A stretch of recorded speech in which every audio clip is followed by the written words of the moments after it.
And off we go, ladies and gentlemen. The Rob Brown Show is on your radio. It's the Fan Upstate. Howdy, y'all, and happy Monday to you. Great to have you. Hope you had just a spectacular weekend this weekend. If you're a sports fan, you absolutely did. By golly, gee willikers. What a sports weekend, man. We had the NASCAR All-Star race yesterday, which was dumb and bad. Not the whole race itself. The race itself was not dumb and bad, but NASCAR decided to do something inside of the race. And listen, I'm team gimmick. I'm team do things to make exhibition things more interesting. I'm good with that, right? NBA All-Star Game, they tried something new this year. It didn't really work, but it was worth a shot.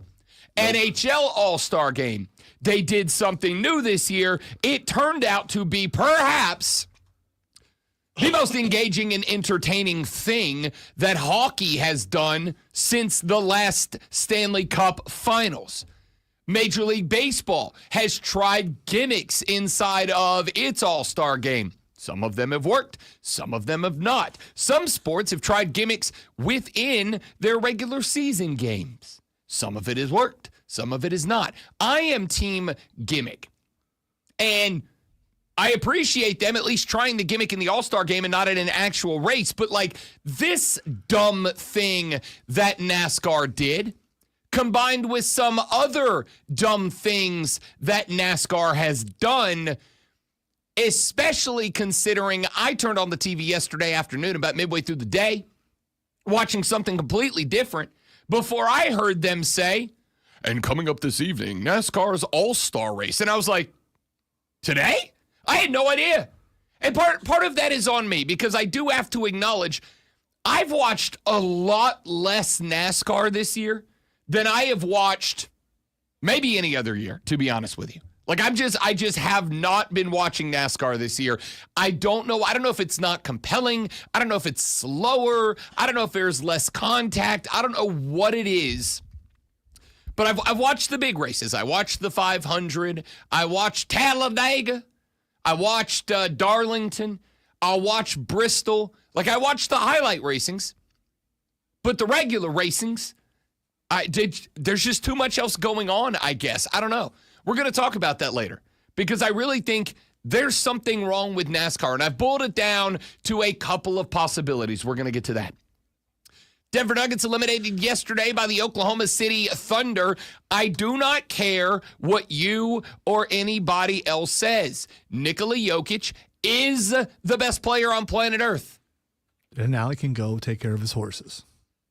Nikola Jokic was asked yesterday, what's next? And he's like, well, I don't know. We have there's a big European basketball tournament coming up. And maybe I'll go play for Team Serbia. Got to talk to the players, coaches. I got this, I got that. And, quote, there's going to be a bunch of beer over the next few days. Nikola Jokic is everything that Dallas said Luka Doncic is. I was going to say, if Luka said that, man, the media would be going crazy. The media, the daggum NBA, the daggum NBA. I don't know why I said that. Well, you were talking NASCAR before. That's true, I was. So, It was. The redneck's bleeding out a little bit of old Rob Brown. There's a little redneck in this city slicker. Nikola Jokic is the best player in the NBA, and also is everything that Nico Harrison said said but didn't say, but said that Luka Doncic is. And I want to talk about that because I was doing the show on Saturday with Cody Decker, Bet for the Cycle, every Saturday, noon to 4, BetMGM Network. We were doing the show, and we got into the discussion about the NBA MVP race. Now, Deck and I came to one agreement, which is nobody really cares. Right? Like, does it really matter all that much? Yes, to some degree, but also not really. And it has lost some of its luster for me the last couple of years because of the fact that I think in at least 2 of the last 3 years, it's gone to the wrong guy. Because I think the criteria for what the NBA MVP isn't really evaluated correctly. And I think Nikola Jokic has suffered because of that the last couple of years. And I want to talk about that. But I was doing the show on Saturday. We were having the conversation about it. And I wanted to pull some metrics from last season. And so I went to some old news articles from last year's MVP race. And I went to last year's MVP awards ceremony. Of course, last year it was won by Nikola Jokic. He won back-to-back in 21-22. He lost it to Joel Embiid in 22-23, which we all think was a joke. He then won it last year, and he's not going to win it this year. And part of the reason he's not going to win it is because he got eliminated over the weekend by Shai Gilgeous-Alexander, who is going to end up being this year's winner. And I know that because of the fact that last year, the award got handed out on May 7th. Because it gets awarded in the playoffs. It got handed out on May 7th of last year. It was not yet handed out on Saturday. And Saturday was what? The 17th. So over a week later. And I came to the realization, I know why they're not handing it out yet. I know why they haven't named it yet.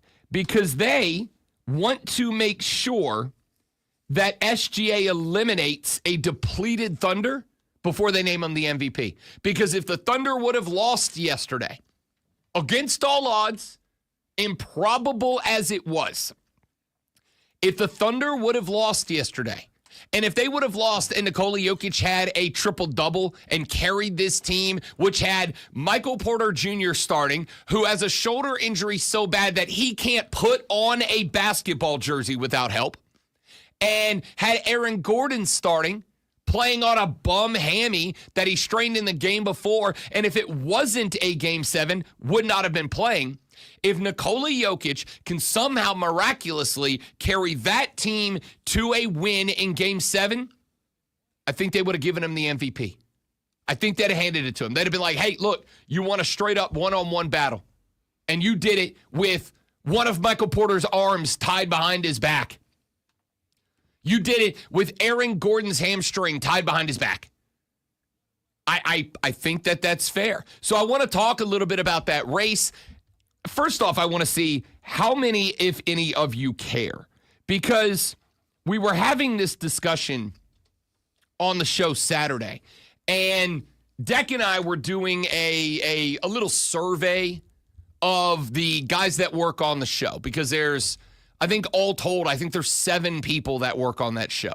There's me, there's Deck, there's Double D, there's Kenny the board op, and then there's a sound engineer, a social media engineer, a social media manager, and so maybe 6. But there's 6 or 7 guys that work behind the scene. Wow, that would be kind of cool, actually, having all those people. Tell it to the guy who works on the show on Saturdays and goes, oh, what's that? You mean I don't have to do anything? You mean I just get to show up and talk about the basketball? That's all I got to do? Subscribe. Tell me about it. So we did a little survey behind the scenes, and I don't know if there was an extra guy or whatever happened, but we put it in our little private chat, right? A little show chat that you guys don't get to see. And we asked, like, who here cares about the MVP? And there were 3 of us that said we do. Like, it's not a huge deal, but like we do. There were 2 who said, I do, but it's more about like the entertainment than it is the actual award, right? And then there were 2 that were like, could not care less about the NBA MVP. I only care about the championship, the playoff burst, whatever. I want to know how many, if any of you guys actually care about that award, or am I wasting my breath talking about it, right? I understand that as a fan of sports on a national level, not on a local level. On a local level, but more on a national level. I understand that there occasionally are topics that are huge national topics that are very compelling to those of us that follow sports nationally that don't necessarily resonate at a more local or regional level. Does this one? I'm genuinely curious. And the answer to me is yes, because the NBA MVP often has a large influence on the direction of basketball as a game. And to me, Nikola Jokic winning the MVP is good for basketball, not because, Denver's getting celebrated or, it's a more global game, which I think is great, but it's more about the fact that Nikola Jokic is obviously nowhere near the most athletic guy in the world. Nowhere near the most athletic. Forget that. No, not even close to the most athletic guy on his own bench in most games. And yet, he's won 3 out of 4. It should have been 4 out of 4. And after this year, Nikola Jokic should have won the MVP 5 consecutive seasons, right? And he hasn't. And if he would have won it this year, I think a lot of people would have looked and said, maybe we should get away from athletic, one-on-one, crossovers and step-backs, and maybe we should have a renaissance of traditional, fundamental, physical basketball because there aren't that many big men who play that game anymore. First of all, I believe the philosophy of Booker T, checks and championships.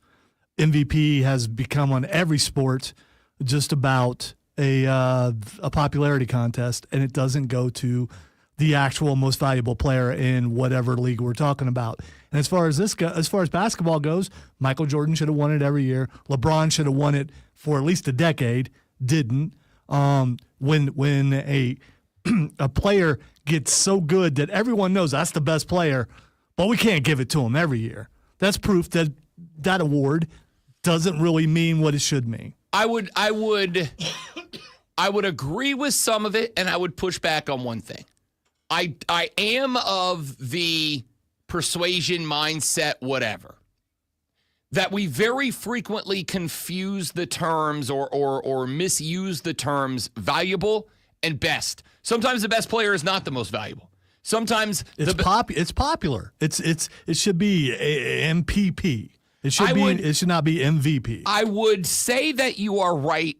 Many sports, many years, not all sports, all years. I would say that that's true. And here's why. Last year's MVP. Joel Embiid is not even the most popular guy in Philly.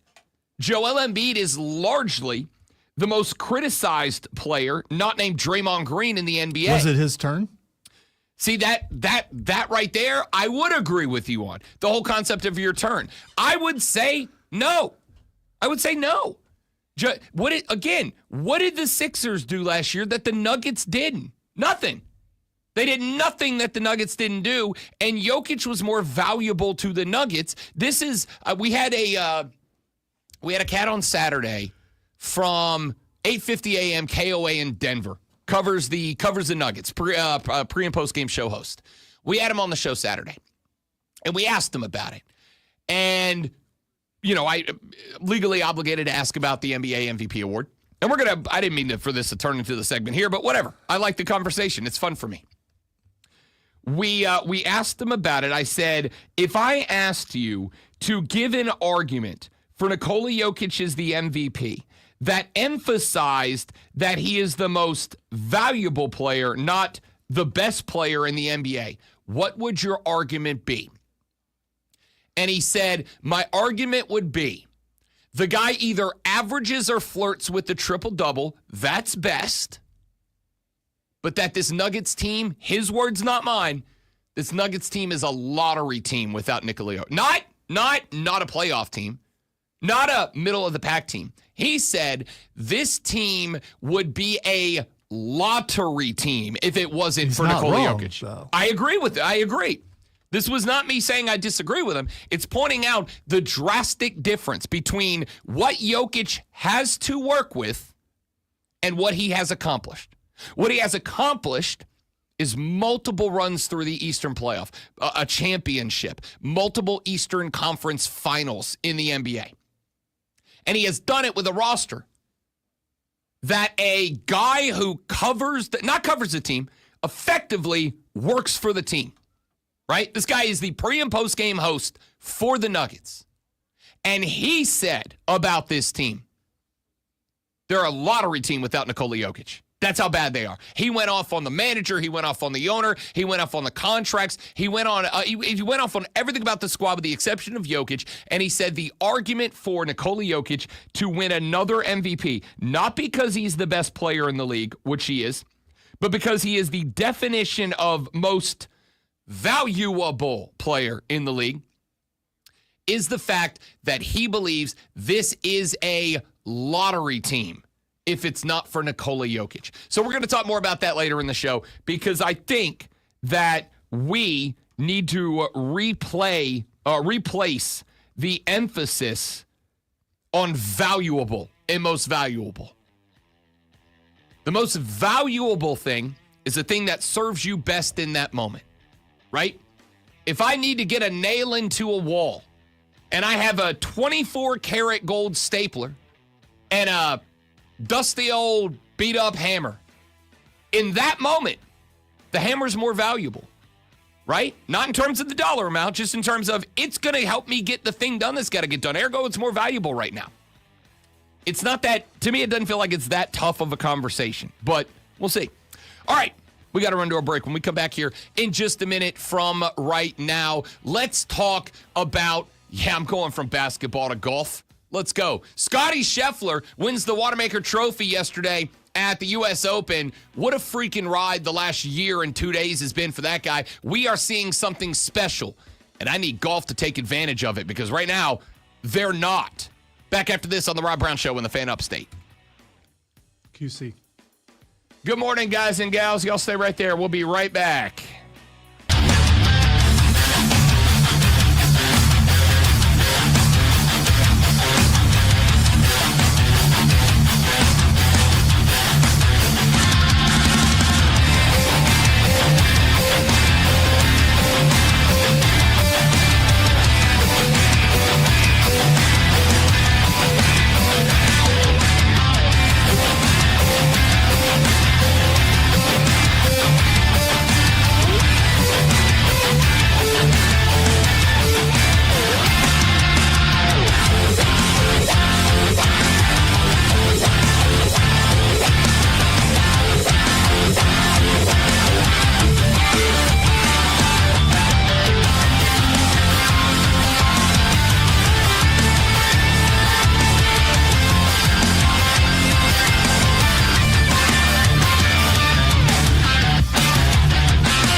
Scheffler claims the U.S. Open's Wanamaker Trophy yesterday up at Quail Hollow, just outside of Charlotte, North Carolina.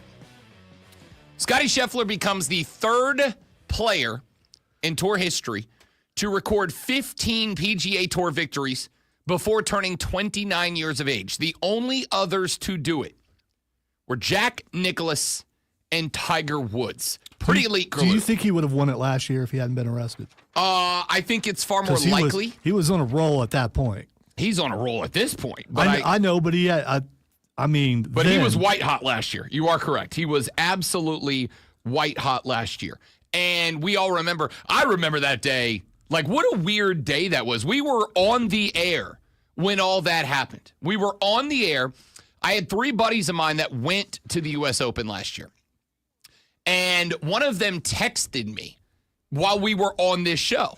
It was like, hey, what the hell's going on? Like, we're outside of the club. We're on the bus waiting to get shuffled in. We can't go in. There's cop cars driving up and down beside us. They told us it's going to be a little while and that somebody got hit by a car. And so Zoe and I clicked over to see that Scottie Scheffler got arrested. We were like, what? Because this wasn't at like 2 a.m, right? Where the assumption is, oh, maybe Scotty's one of those dudes who likes to, go out and John Daly it a little bit before a golf tournament.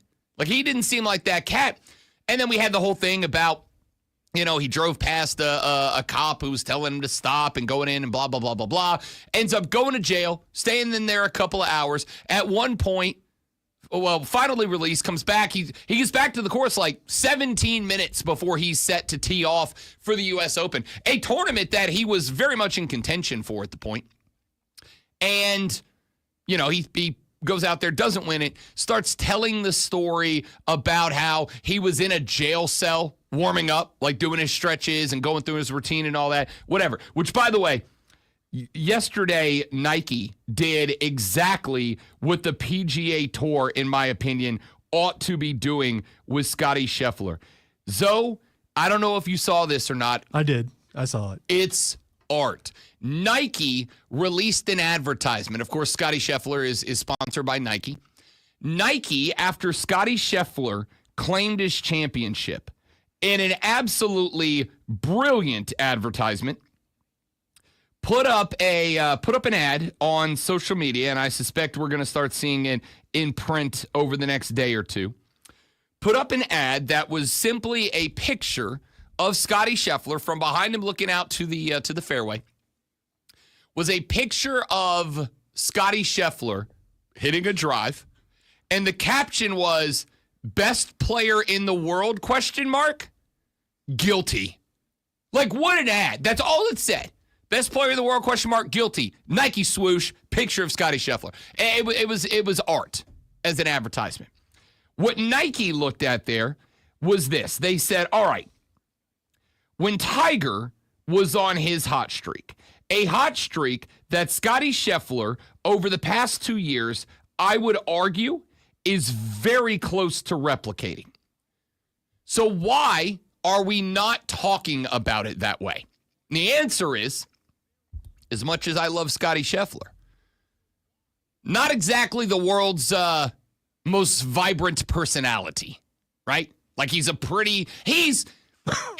you think of when you think of professional golfer. He is a return to the old school professional golfer. He's bland.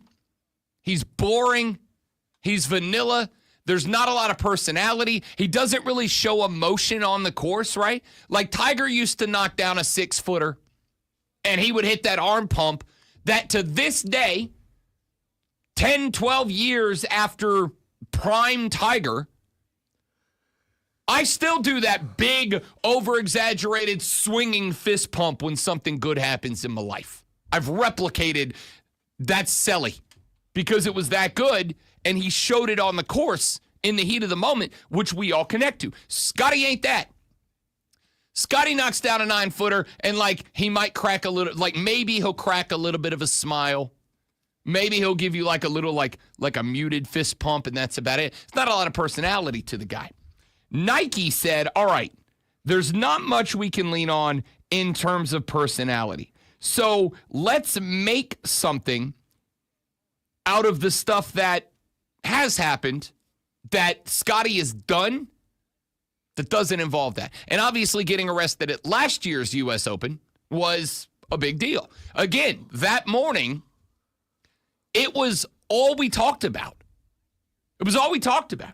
We talked about that for the next, hour and a half after it happened. And the reason we stayed on it was because you guys stayed on it.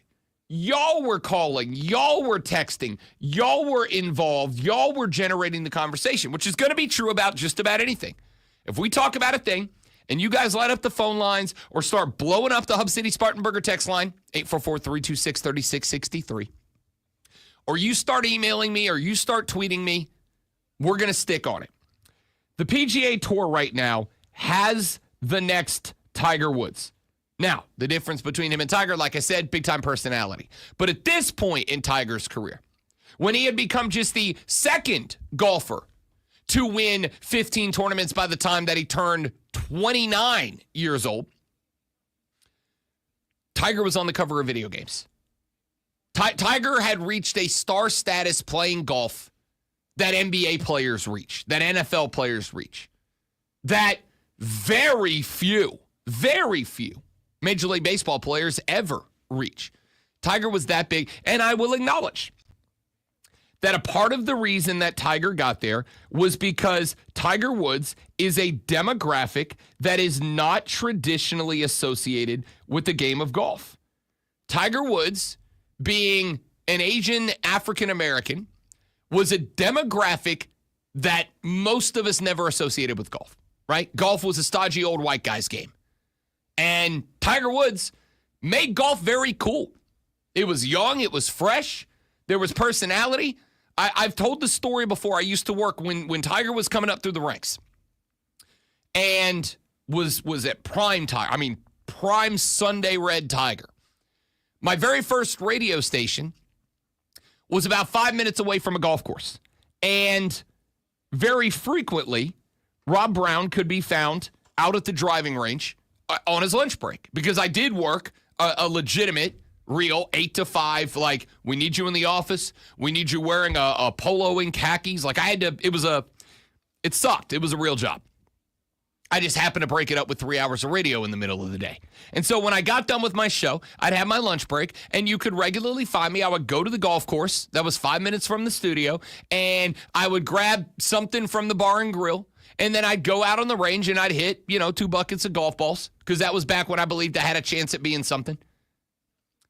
And when I started doing that, it was primarily stodgy old guys. At what point did you realize that you didn't have something? Earlier than I wish, later than I should have, is the answer. It was stodgy old white guys. And then I watched over the years as the demographics at the driving range started to change.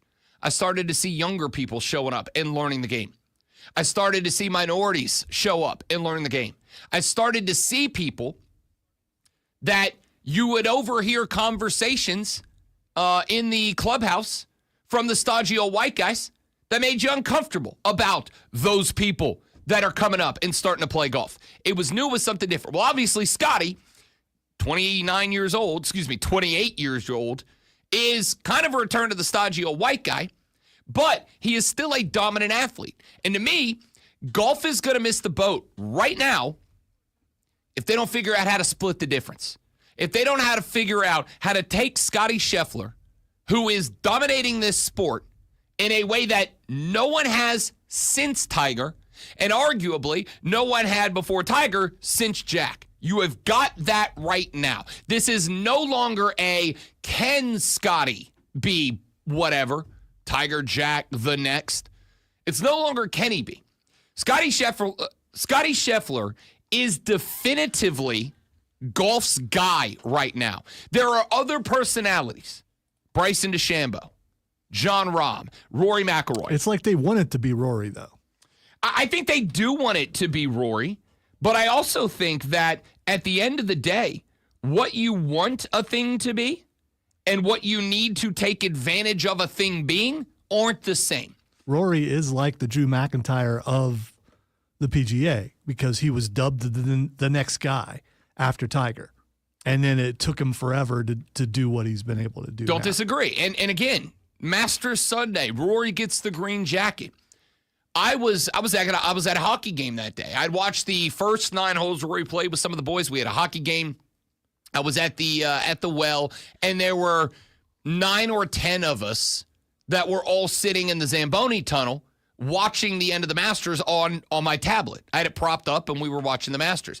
And it got to the point where, and I'm not going to name names because I don't want to get anyone in trouble, but there was a group of 7 or 8 of us, including a couple of people who worked for the hockey team, that were all standing around the tablet watching. And when Rory got the green jacket, finished it up, walked it off, it was, and I'm going to use this word, it doesn't mean we were all standing around crying, but like it was emotional for those of us that have watched Rory struggle for years to win this golf tournament. We felt something for the guy. And that means they did a good job building that narrative up around and for Rory McIlroy. But then that narrative went away. He won it. Rory's just a great golfer now. He still is a great golfer. There's a lot that went into his demolition job at the Open this weekend. But that narrative kind of died off. And if golf doesn't figure out from this point forward how to figure out what its narrative is and how to embrace that narrative moving forward, it is going to run a risk that after having Tiger Woods take it to new heights, and despite the fact that the next guy is right here, he's active, he's winning, he just picked up a trophy yesterday. Despite having that guy on the tour right now, golf's going to waste a huge opportunity. And they're going to go back to where they were a number of years ago, where they are fighting for relevance. And right now, they can't afford to. They got the Live Tour. It's a threat. It's taken some of the biggest names away. You have the biggest name in the golf since prime Tiger Woods right now. You better figure out something to do with the guy. You better figure out a way to start crafting narratives around him, crafting storylines around him, and promoting him as if he is the coolest thing on planet Earth. Because if you miss the boat with Scotty Scheffler, it's going to be right back to irrelevance, and Rob Brown is going to have no reason to talk about golf on the radio, even with Scotty bleeping Scheffler doing what he's doing right now. Take a break. When we come back here in just a minute, a conversation that Lonzo and I had last week about the riches in college football. The ACC paid out a record amount to schools this past year. And I'm going to tell you why they still can't compete unless things change. Rob Brown, the great one, Lonzo, and you, the Rob Brown Show on the Fan Upstate.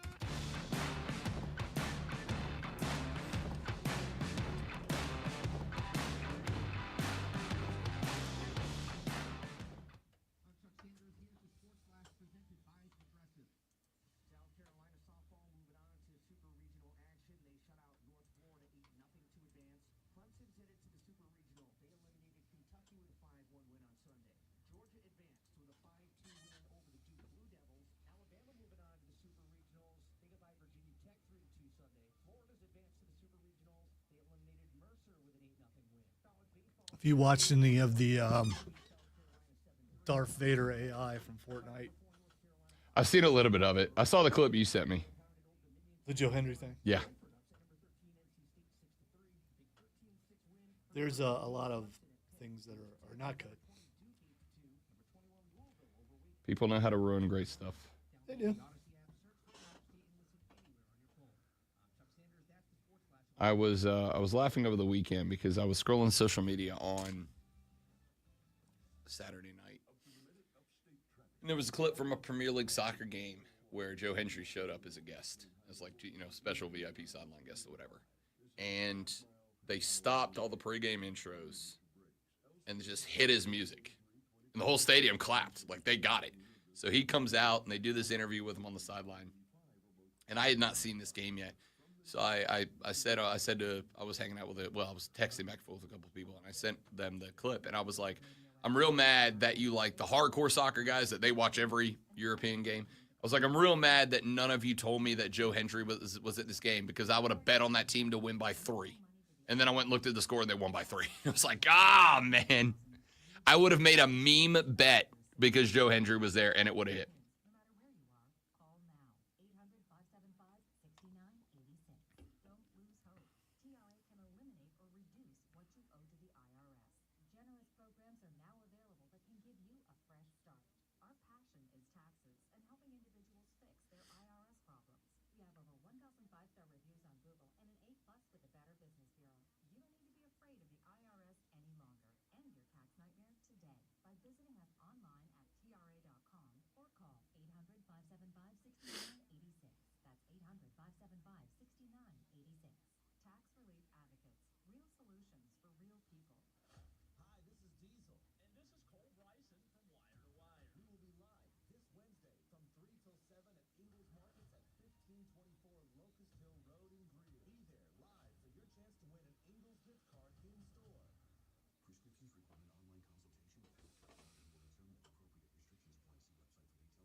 So I was watching the LFG yesterday, and one of the guy who ended up losing, Shiloh, has an AI at home who he calls the Beast, and the AI asked him to build a body for it, which he did. And so they're showing this, and some of the things the thing was saying is freaky. Is it a gimmick? Dude, I don't know. Fair enough. I hope so, but I don't entirely believe it's a gimmick. It was a little unnerving. I was rooting for the guy till that, and it's like,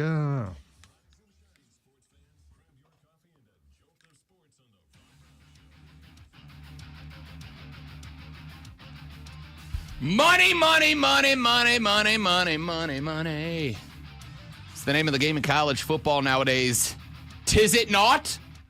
Of course it is. Story broke on ESPN over the weekend. The Atlantic Coast Conference, the ACC, generated $711 million for the 2023-24 academic year, according to tax documents released by the league, distributing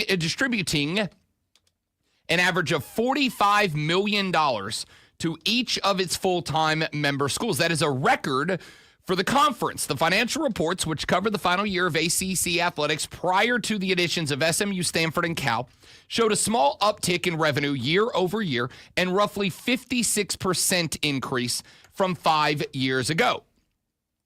And when I read that initially, the first thought I had, besides, I need to go dive into the details of this because I'm a gigantic nerd. Actually, no, because it's my job. Was, yep.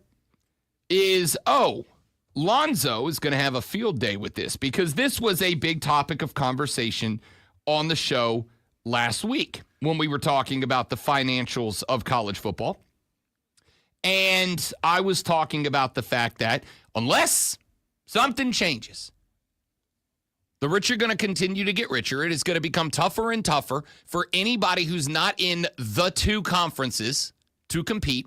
And that's going to create a power imbalance that at some point will be unovercomable unless there is some sort of federal government oversight, legislation, regulation, whatever.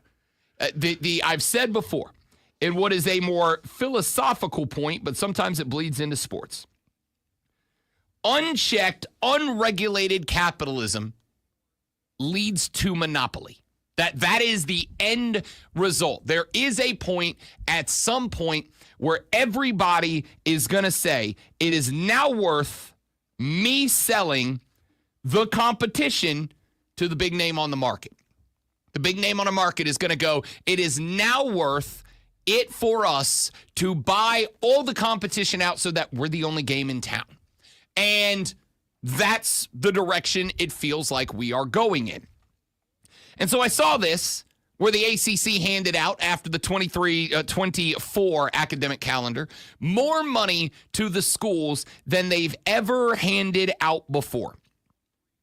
And I think I thought that was very interesting. I'm like, okay, maybe there's something to this. Maybe there's something that needs to be talked about here. It feels like that's good for the ACC, right? And then I went and looked at the rest of the numbers. That is still about $154 million less than the Big Ten made and distributed to its schools. The numbers were, you heard there in the article that I read from ESPN, pre-SMU, Stanford, and Cal.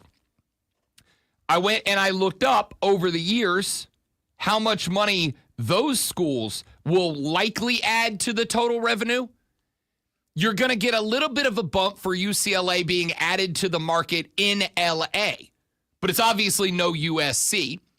And SMU and Cal add very little at all. So this number, unlike the number for the SEC when, say, Texas and Oklahoma joined, unlike the number for the Big Ten when, say, UCLA and USC joined, Oregon joined, there's not going to be much of a spike for the addition of those schools. There's not. The only school that could add a spike of any significance would be Notre Dame. And as we have talked about 1,000 times, those of you that keep screaming, texting, calling, and saying Notre Dame needs to join a conference, they're not going to. You are wasting your breath. Notre Dame gets paid more by NBC than the schools in the ACC were given for its conference work as a whole. They're not going to do it.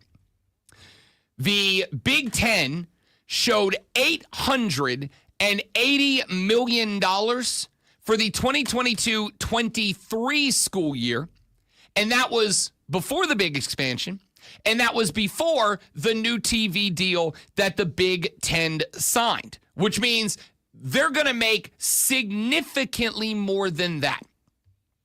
At the end of the day, the conversation about resources in hand, resources available, and the capital on hand to provide more resources becomes the number one driving conversation. And I think for me it has. Because if I'm a Clemson, a Florida State, a Miami, whatever, I am looking, and this is part of the reason that those schools primarily have gone to the ACC and said, look, you have got to renegotiate the deals so that the schools that perform, the schools that get more eyes on the product, the schools that get more primetime games, get paid more by the conference, or else we are going to get dragged down. And if we get dragged down, if we lag behind the Big Ten and the SEC schools too far, there will come a point where we can't keep up. We can't compete. And if we get to a point where we can't compete with the Georgias and the Bamas, with the Oregons and the Ohio States, then the national games we get now, the playoff spots we get now, all this additional television revenue that we generate just by being us, just by being the brand, just by performing, just by competing, and just by succeeding, that's going to go away and you're going to lose money. So you either got to give us a bigger share of the pie so that we can stay competitive with the front runners, with the big dogs, or we're not going to be competitive with the big dogs. And it's not just us that's cooked, buddy. It's you too. These numbers at this point, I think it is overwhelmingly obvious that if something does not seven, I don't care about NIL. And I do have a clip from Charles Barkley I'm going to play later that I thought was really interesting. He talked about donor fatigue for big schools. And I do want to have a conversation because I thought that was a very interesting take from a very proud Auburn alum who said straight up, if you think I'm going to be digging in the couch cushions to come up with a few $1 million to give to my school every year, you're crazy. I'm going to run out of it. I'm going to have donor fatigue. I'm going to get to the point where I go, you know what? If we can't do it with this, we can't do it. And I think that's an interesting conversation. I am not talking about NIL. I am not talking about the portal. I am simply talking about the ability for these schools to go out and just crush the competition. You just cannot keep up right now, because I'm afraid that's borderline where we're getting. When the ACC has a record year, they hand out more money than they've ever handed out to schools. Record year. And they are still dwarfed by the Big Ten. Pre-expansion, by the way. We're not talking about the Big Ten with the new schools involved, who will get more eyeballs into more markets and will be given an even bigger and better, because there's a thing called, in television, there's a thing called carriage rates that are ordinarily, and I'm going to assume it's happened here, there's a thing called carriage rates, which basically is when you sign a new contract, when you get a new contract, usually worked into that contract is a clause that says if you are added to a certain market and if you get X amount of viewers, or if your ratings go up to this amount, or if you add this or that or the other, then the rate that you pay us, TV company to entity, in order to own their television rights goes up. Well, you just added, if you are the Big Ten, not just the largest television market in America, in Los Angeles, via USC, but you also added the lion's share of the actual eyeballs in LA. You actually added the lion's share of people in LA who are actually watching the product, which means that without changing a thing in the contract, assuming that there is a carriage fee clause in that contract, which again, there is. There's no way there's not. The Big Ten's number is going to go more up. You just added Oregon, the state of Oregon. Because again, I know that Oregon State is still there. I know that Oregon State did not come with Oregon to the Big Ten. It doesn't matter. The lion's share of eyeballs in the state of Oregon is on the Oregon Ducks. Carriage rates, bang, going up for the Big Ten. For the Southeastern Conference, they added Texas and Oklahoma. The majority of the eyeballs in those two states are going to those schools. Carriage rate escalator, boom. The SEC is going to make more money this past year than they've ever had before. And I'd be willing to bet, even if we said, let's not look at just numbers of millions of dollars. Let's look at the percentage increase in the payout school to school. It is going to be dramatically higher for the Big Ten and the SEC than it is for anybody else in America. And there comes a point where if all the money is concentrated in one place, then there is no money for anybody else to compete to get into that place. It is an unfortunate reality of life. But there is only so much to go around. And if there is only so much to go around, then at some point you run out. At some point, you can't get any more. And once you get to that point, and again, I don't know where the ceiling is for these television deals. I don't. And I especially don't know where the ceiling is for these television deals when there's 1,000 streaming services out there. ESPN just launched another one last week. $30 a month, and you get streamed to whatever device you're using, every ESPN channel and product. But as Alonzo and I were talking about last week, we have YouTube TV. We already have the overwhelming majority of them. So I don't know how that works with ESPN's payout structure. I don't know how it works that, as Alonzo's pointed out, I cord cut a couple of years. I cord cut when I got here. As soon as I got here, I'm like, you know what? I'm not doing cable here. I'm going to have the internet, I'm going to have YouTube TV, and I'm going to figure out how to stream everything else. And that's what I've done. With those changes, I don't know how dramatically everything else is going to change. I don't know how these TV contracts work. What I do know is they haven't stopped going up yet. And so when I look at this number from the ACC, paid $45 million a school, more than they've ever paid out before. And then I look and I see that the Big Ten and the SEC are paying their school tens of millions of dollars more than that. And again, the ACC had its renegotiation, its restructuring of its payout. Florida State and Clemson will be getting more. That was part of the deal. That also changed the exit clause fees. Remember, it's 60 whatever $million it is now, and it's going to go down by $10 million a year, down to in 2031 it goes down to 30 some odd million. I don't remember the exact numbers because I'm dumb and I have a bad memory, but you know what I'm talking about. The exit fee drops dramatically down to 2031, and then because the grant of rights goes through 2036, and that's the point where we think the Big Ten and the SEC will have reached a decision of that's a number we are willing to pay for Florida State, for Clemson, for Miami, for North Carolina, for Duke, whoever. We're willing to pay that much plus their new conference distribution to get them in the conference. They will have decided at that point. I will say this, if you want out of the conference, Clemson and Florida State, you better kick ass at football for the next few years. Because if Florida State keeps going 2-14 or 2-10 in the regular season, losing bowl games or not making bowl games, if that keeps happening and their product value drops, they're stuck. But the point here is, it's already enshrined. The point of that deal for the ACC was to buy itself time. Because under the old distribution model, it wasn't viable. Under the old distribution model, which locked everybody in until 2036, all they were doing was guaranteeing that in 2036 it's over. Nobody's re-signing. So they said, we got to give Florida State what they want to keep them happy, Clemson what they want to keep them happy, keep everybody happy, so that we can buy ourselves some time to figure out a viable method of survival to keep everybody involved. And when you see them pay out a record amount of money, and yet it is dwarfed by the Big Ten and the ACC, dwarfed by it. It's not even close. If you're Florida State and Clemson, you're looking at that going, it doesn't matter what you do. There is no way for you to make more money. You cannot catch up. There is only one way for it to happen, and that is if the federal government gets involved and said, here's the limits. We're putting a TV cap. If a conference makes this much, then they got to distribute it to the rest of college football via, I don't know what you do. And I don't know that anything can be done. The point here is the two-conference juggernaut, to me, as Lonzo pointed out last week, has always been an inevitability to me. But these numbers just solidify that, in my opinion. Just solidify that entirely.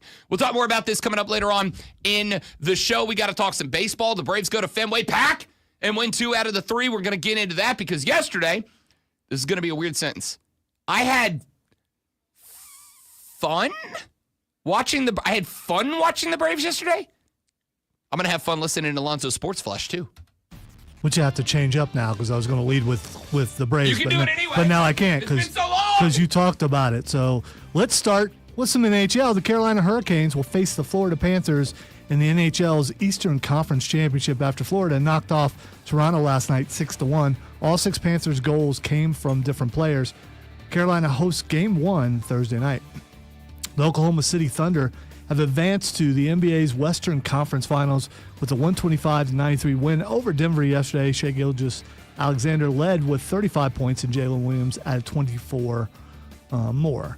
Clemson Tigers baseball team earned the 5th seed in the ACC tournament and will play their first game on Wednesday against the winner of the 12-13 matchup of Virginia Tech and Stanford. Clemson swept Pittsburgh on the road over the weekend, scoring double digits in 2 of 3 of their games. Hour number 2 of the Rob Brown Show is next.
transfer up to 12 credits toward a master's.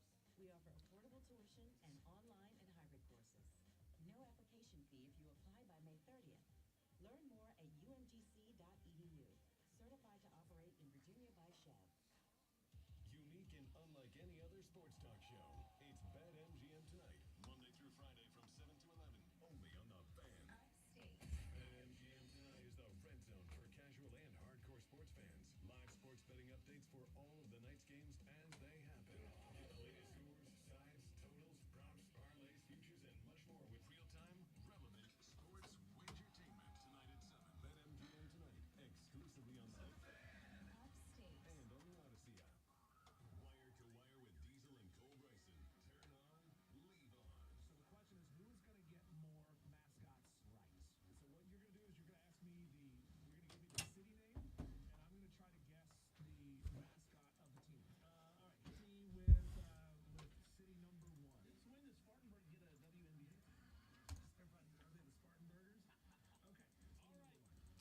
Yeah, streaming Jacob is like already becoming cable all over again. And the problem is when like I think my YouTube TV right now, we have the high package and it's like $82 a month, I think. Which my cable was like $130 a month for their deluxe package, which gave me all the ESPNs, all the Foxes, whatever. But I've also now got to have Amazon Prime, which I've been a Prime member anyway. But I got to have Prime. I've got to have Peacock because they have NFL and NBA games now. I got to have HBO Max because they have NFL and NBA games now. It's a lot. Did you mention Netflix? Got to have Netflix. They have what, 5 NFL games this year? Again, I mean, I could not have them and just skip out on those games. But like Christmas Day, the first 2 games are on Netflix and the last one's on Peacock, I think. Or is that one on? I think they're all on Netflix. Are they all 3 on Netflix? I think. Yeah. I know the first 2 are. I know the 2 day games are. I thought the night game was on. It doesn't matter, but it's on something. Like if you want, somebody did the math the other day. If you want to watch every NFL game, not miss an NFL game, preseason included, you have to have something like $200 of streaming services per month to do that. Also, I think if you want the CBS stuff, if you have Paramount. Yeah, you got to have Paramount Plus. Yeah. Which I don't know if Paramount Plus has any exclusive games, like non-CBS only on Paramount Plus games. But like I'm not paying for Paramount Plus. There's just not enough on it for me personally, to justify paying for that too. I'm at a point now where legitimately I'm probably paying with my Amazon Prime, which again I use for the Prime membership, but with my Amazon Prime, I probably am paying $180, $200 a month between my wife and I for streaming services, and I got to add more to see every sport. Like at some point. And the thing is, it's not like going back to cable is an option, right? Because these games aren't there.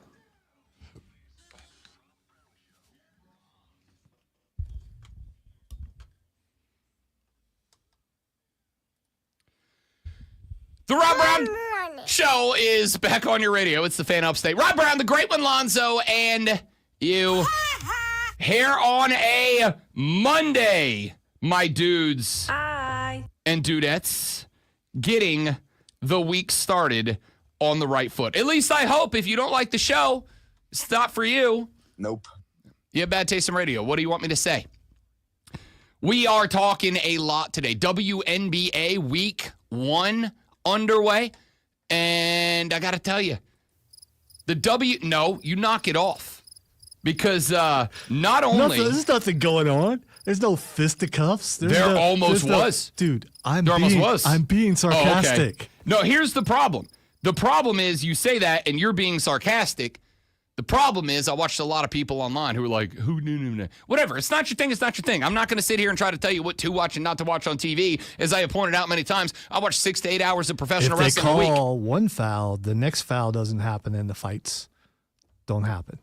The non-fight. The non-fight. The verbal altercation. All right. The verbal from one side as the other side just walks away. Caitlin Clark was the definition of unbothered.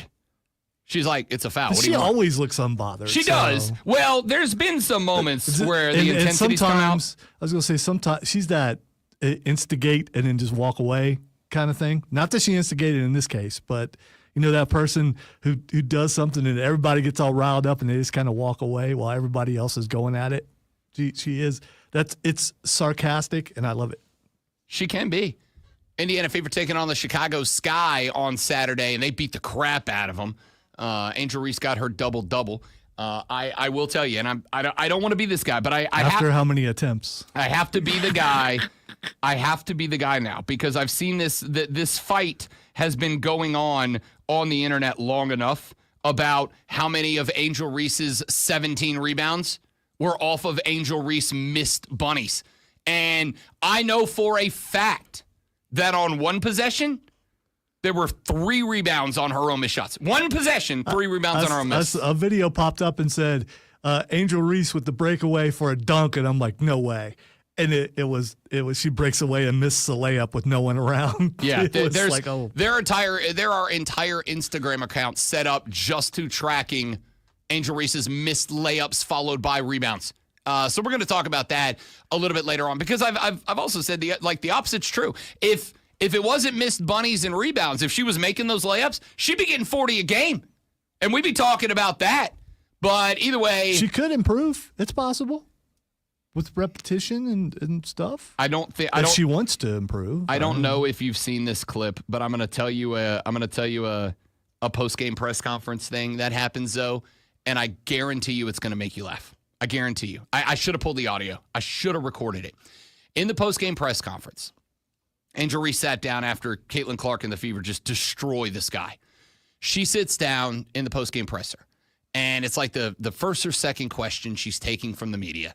And, the first one is, how good does it feel to get back out there and play WNBA games? Because she played in the 3-on-3 on Rival tournament, which I watched bits and pieces of. And she played pretty well in that. Still missing layups, but played pretty well. Did she miss a bunch there, too? She did, but she also won MVP, and it was justified. Like, she was scoring buckets.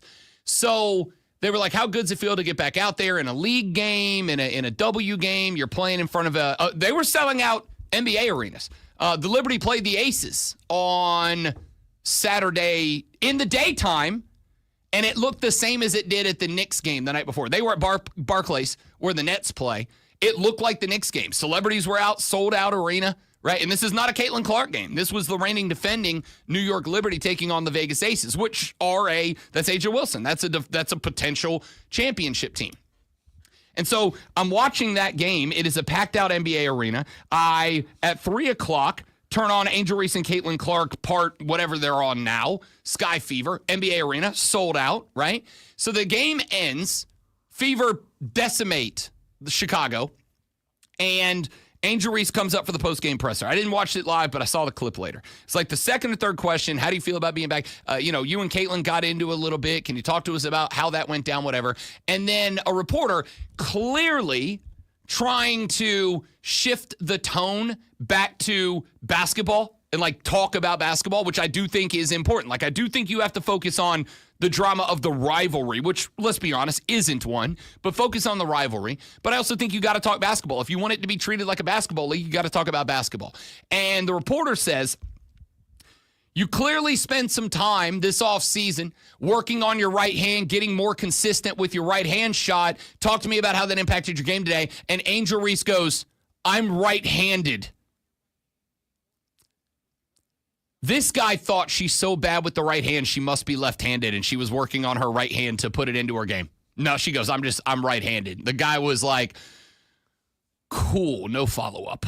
It was rough, dude. It was rough. So we'll talk a little bit about that later on, because I will say, So you don't think there's a chance he did it on purpose?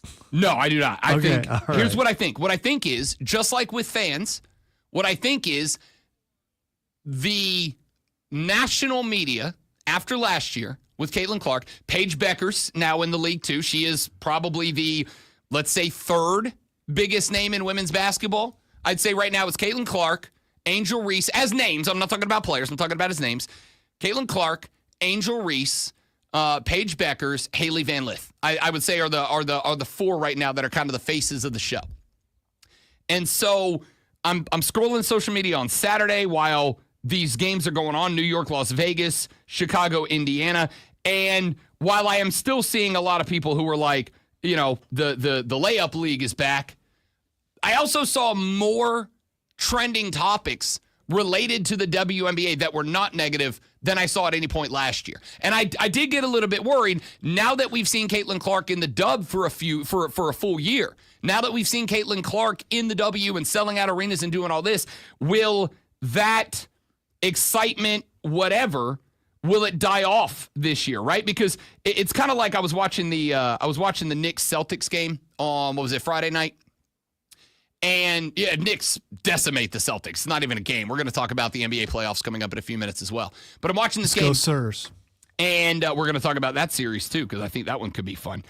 The sideline for the Knicks game looked like a Lakers game. It was just every celebrity you've ever connected in New York was there. Timothée Chalamet was there. And I'm only bringing up him specifically for two reasons. Number one. Was his girlfriend there with She him? was. Okay.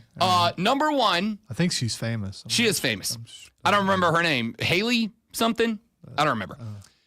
Anyway, Chalamet's there. And I bring him up for two reasons. Number one, because, ladies, I'm sorry, I don't get His it. girlfriend, I believe, is Kylie Jenner. But Sure, why not? Don't know, don't care. Number one, ladies, I don't get the obsession with Chalamet. Like, I don't get it. Is it just because he's famous? I don't understand. Dude, he's Willy Wonka. I don't get it.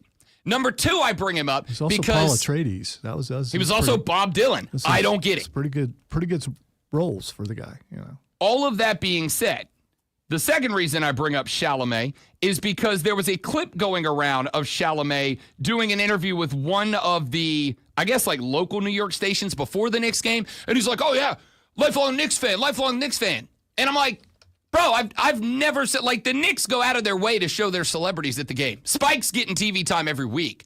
I've never seen you at one. Now, all of a sudden, it's game 7, or game 6, it's an elimination game. You got a chance to send the reigning defending home, and I've never seen you at a game, bro. Stop. There are a lot of lifelong fans out there who've never been to a game. It doesn't make them any less than a lifelong fan. Do not show up on the front row and act a fool and be doing all this and going out and making a spectacle of yourself and start going, like, if you're a lifelong fan and you're a millionaire, especially if you're a fan of the Knicks or the Lakers, you've been at a game. All right. You've been there. I don't know why I'm defending Timothée Chalamet, but here's what I want to say. First of all, he's been there all year. He's been there to a ton of games. Anytime you watch, they're showing him. Second of all, dude is working, man. He's not there because he's making movies. Have you seen how many movies he's put out in the last couple of years? He has been busy. You are correct. He has been busy. But so Spike, and Spike's still showing up. I'm really speaking out of hate and emotion here. Spike, when's the last time Spike did a movie? Come on. Spike's done a bunch of movies. They're all indie films, but he's done a bunch of them. All right. Either way, the point here is it was annoying. Anyway, I worried if the Caitlin Clark buzz was going to die off after a long off season. Oh, and especially with some new players coming in to take the attention off of her. I wonder if it was going to die off. It definitely did not. Yeah, my sarcastic prediction last year that it would die off was absolutely wrong so far. And here's this thing. That team that was really bad, they don't look so bad this year. They have some scorers on that team now. DeWanna Bonner is on that team now. She can score. There are some players on that team. You know who did not have a good game that game? Camila Cardoso. I was really pulling for her. She was not ready. Granted, rookie. And I have pointed out a number of times, Deck and I had this conversation. You know what the best thing the WNBA could have done? Push your season back 3 weeks. Push your season back 3 weeks for two reasons. Number one, why are you going head-to-head with the NBA? Right? I am pulling for the WNBA. I am an advocate. I am an ally. I am going to talk about it. We're going to have that conversation later. But you should not be head-to-head because even I, as an advocate, ally, and fan of the W, I'm not missing an NBA playoff game for it. Crossover appeal? I don't know. People are watching NBA. Hey, I'm tuning in for the NBA game. Wait, this isn't the NBA. It's the WNBA. I'll just stick here and see what this is about. I mean, I'd like to think so, but here's the thing. If you spent your Saturday planning Knicks Celtics, are you? Some of us if are. You spent your Saturday planning Knicks Celtics. You're definitely a fan. I did. I was. I mean, I don't think how you couldn't, even though you knew the Knicks were going to win by 50, and they did. By the way, they did it Friday. Well, Friday night, whatever it was. There were games Friday night. Paige Beckers made her debut on Friday. Why are we putting the debut of Paige Beckers up against Knicks Celtics? Can't do it, right? Can't do it. Why is baseball playing every night while the NBA is on? We're talking about a different sport. Okay, here. I'm just all right. That's a different sport. We're talking basketball v. basketball. Like, I think that's Okay. relevant. All right, we're going to bring this back up later on because I just realized that it is 7 o'clock in the morning. It's actually 7:12 in the morning, which means the most abbreviated version, and we're going to talk about all of these things later in the show, of the water cooler cheat sheet. Are you ready for the playbook of the peculiar, the almanac of the absurd, and the encyclopedia of the extraordinary? Well, you better be, because we're diving headfirst into the 3 top stories that will have your coworkers saying, Let's do it, Cronkite. even before they take their first bathroom break. I wanted that to happen. Welcome to the water cooler cheat sheet on the Fan Upstate. I love that is a game I participate in which I don't have to participate. It's Lonzo versus the timing of the sounder. By the way, I know how long it takes to cover. It's actually 2 seconds. I know that's a minute 19 or a 1.19 seconds. I knew that would time out perfectly for that. Okay. I mean, So I legitimately, I'm not doing it. Look at me. I did that on purpose. you let the fart noise go on purpose. I did. I'll take it. Just because I thought it was funny, the Cronkite thing to the thing. I'll take I'll it. never do it again, though. I'll take it. Because I you don't like it. believe me, and it's the truth. I didn't say that. I said I like it. It makes me laugh. Item number 1. Scotty Scheffler is very good at golf. Very good at golf. Scotty Scheffler wins the U.S. Open, takes home the Wanamaker Trophy on yesterday at Quail Hollow, just outside of Charlotte, North Carolina. Took down the Green Mile. Was actually tied with Jon Rahm at the turn, but Jon Rahm melted down. Ended up going 5 over through his last 3, 2 doubles and a single bogey down the stretch. All Scotty Scheffler had to do was turn in an even par 71. Didn't have to go out of his mind. Didn't have to go bananas. Just had to go out there and play neutral golf. And he did. And he did. Ends up with a 5-stroke victory over Harris English, Bryson DeChambeau, and Davis Riley. Started feeling inevitable at Saturday at the end when he went 300 through the last 5. And got himself at the top of the leaderboard. There were a couple of times yesterday that it felt like, maybe Scotty's going to fade a little bit here. Maybe Scotty's going to take off. And then Scotty just let the field melt around him. When the pressure got into high mode, some of the boys, including Jon Rahm, fell off. He ended up falling down to 8th over the last 5 holes of this golf tournament. Scheffler spiked his hat into the green in an obvious show, probably the most obvious show of emotion that we've seen out of Scotty Scheffler, maybe ever. That was very interesting, but Scotty Scheffler joined Seve Ballesteros as the only golfers in the past 100 years to win each of their first 3 majors by more than 3 strokes. It was also his 15th PGA Tour victory for the 28-year-old Scotty Scheffler since World War II. Only 2 other golfers have won 15 times on tour and captured 3 majors before age 29.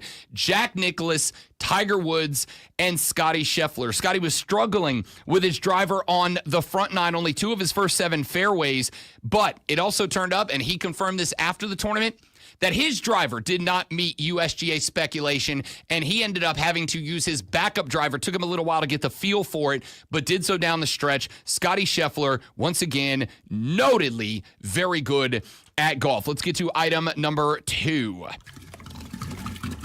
A check-in on the NBA and NHL playoffs last night. The Oklahoma City Thunder become the final team to advance to the conference finals with a 125-93 win over the Denver Nuggets. You got 35 out of Shai Gilgeous-Alexander, 24 out of Jalen Williams. The Thunder shot 49%, 30.8% from behind the arc and had only 9 turnovers. That 9 turnovers is important because it is in stark contrast to the 22 turnovers committed by the Denver Nuggets. The Nuggets shot 39.3%, 22.2% from behind the arc, 20 points for Nikola Jokic, had just 9 rebounds and 7 assists. Why?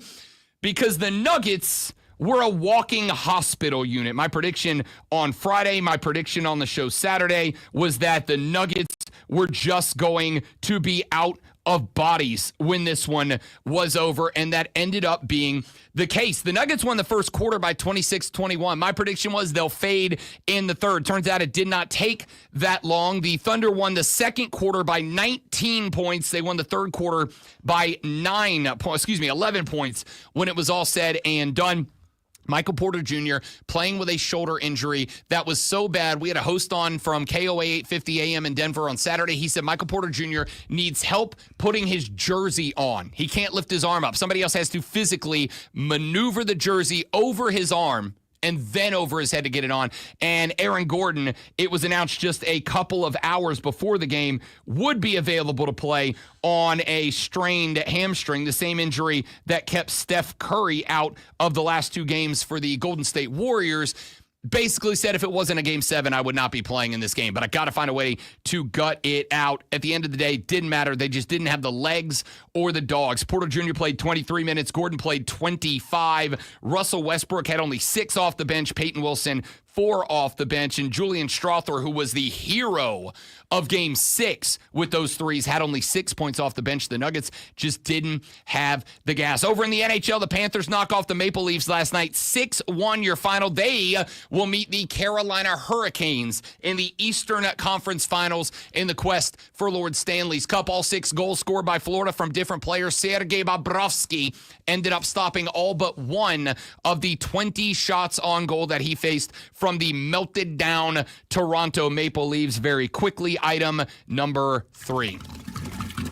The SEC and ACC baseball tournaments are set to start. South Carolina will draw the 15 seed in the SEC tournament after a very disappointing year. In round number 1, they will face the Gators of Florida. That game is tomorrow in Hoover, Alabama. Of course, Florida came to Columbia a few weeks ago and hung 23 on the board against South Carolina. They are the heavy betting favorite in round number 1. If Paul Maneri and his Gamecocks can pull an upset in round 1, they will get Georgia in round number 2. Over in the ACC tournament, the Clemson Tigers faded a little down the stretch. They did take all 3 on the road against Pittsburgh this weekend. We're going to talk to John Blau of the Post-Courier about that in about an hour and 20 minutes from now. Take all 3. It's enough to bump them up to the 5th seed in the ACC tournament, so they will catch a Tuesday bye. Their action will start on Wednesday when they get the winner of the game between Virginia Tech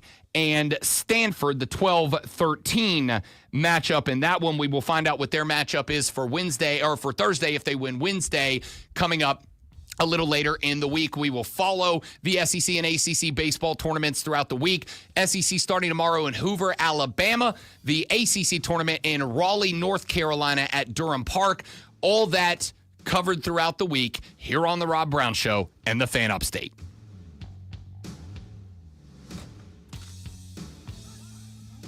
He's not even an old school celeb.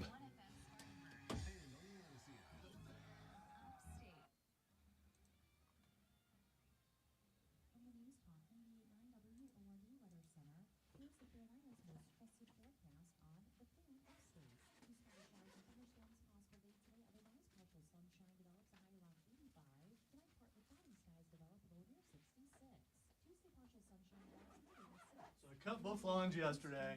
I needed gas to get back to my house. I'm putting in gas, and a plastic piece fell off the gas can into the gas tank of the brand new lawnmower. Oh no! And I'm looking at it, I'm like, okay, oh no! I don't know what to do here. So Cameron and I are talking. I was like, I know there's this thing with a flex pipe that's got a claw on the end of it. I just got to figure out what that's called. Yeah. And so we figured out what it was, and then I ran to Lowe's and got one. It's actually a plumbing thing. Yeah.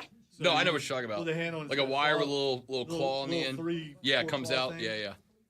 Stuck it in there, boom, first shot, got it. Nice. It was like, At least it was like an open gas tank and not like a. Yeah, and it's and yeah, it was.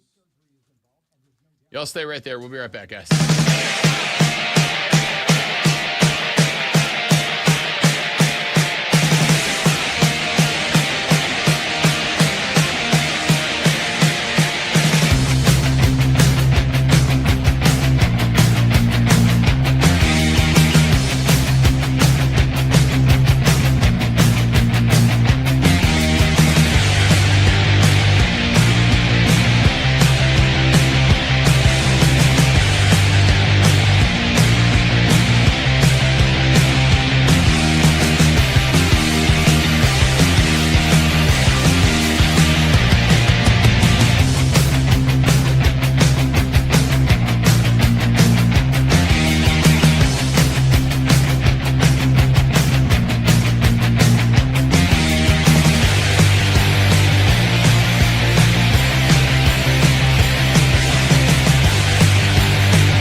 for hanging in there, dudes and dudettes. Throw the Jets song away now. I told you, the Jets cursed themselves with that. And here's the thing. I found out that, and I both feel bad and don't at the same time. That hadn't, well, I don't want to say it had nothing to do with the Jets. That song that we played that day, which I will not play again because it's cursed, that song was actually made by the local drive time radio show host, I believe, on one of the music stations that is a either sponsor or partner or something with the Winnipeg Jets. And they apparently make a bunch of those songs for different stuff that they're doing all the time. The problem I have, and the reason I think it cursed the Jets, was because the Jets were actively involved with the filming of, there is a music video to it. If you have the stomach to listen to that song again, you can just search Winnipeg Jets, We Want the Cup, and it'll come up. But the Jets, if you watch the music video, allowed them to come into the arena, come into the locker room. The Jets mascot, which is a moose, because Canada, the Jets mascot was in the video with them. It was awful. It was awful. Did I ever play that song for you, Zoe? It's atrocious.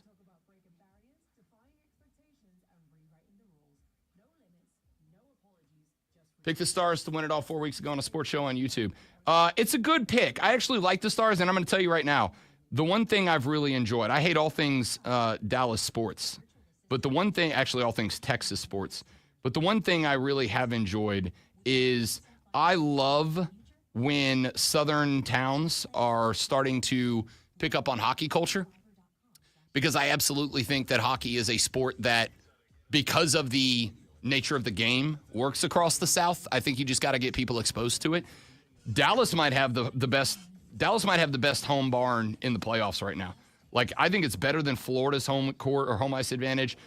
I would say it and Carolina are very similar in that the fans are so damn rowdy that they become a part of the game.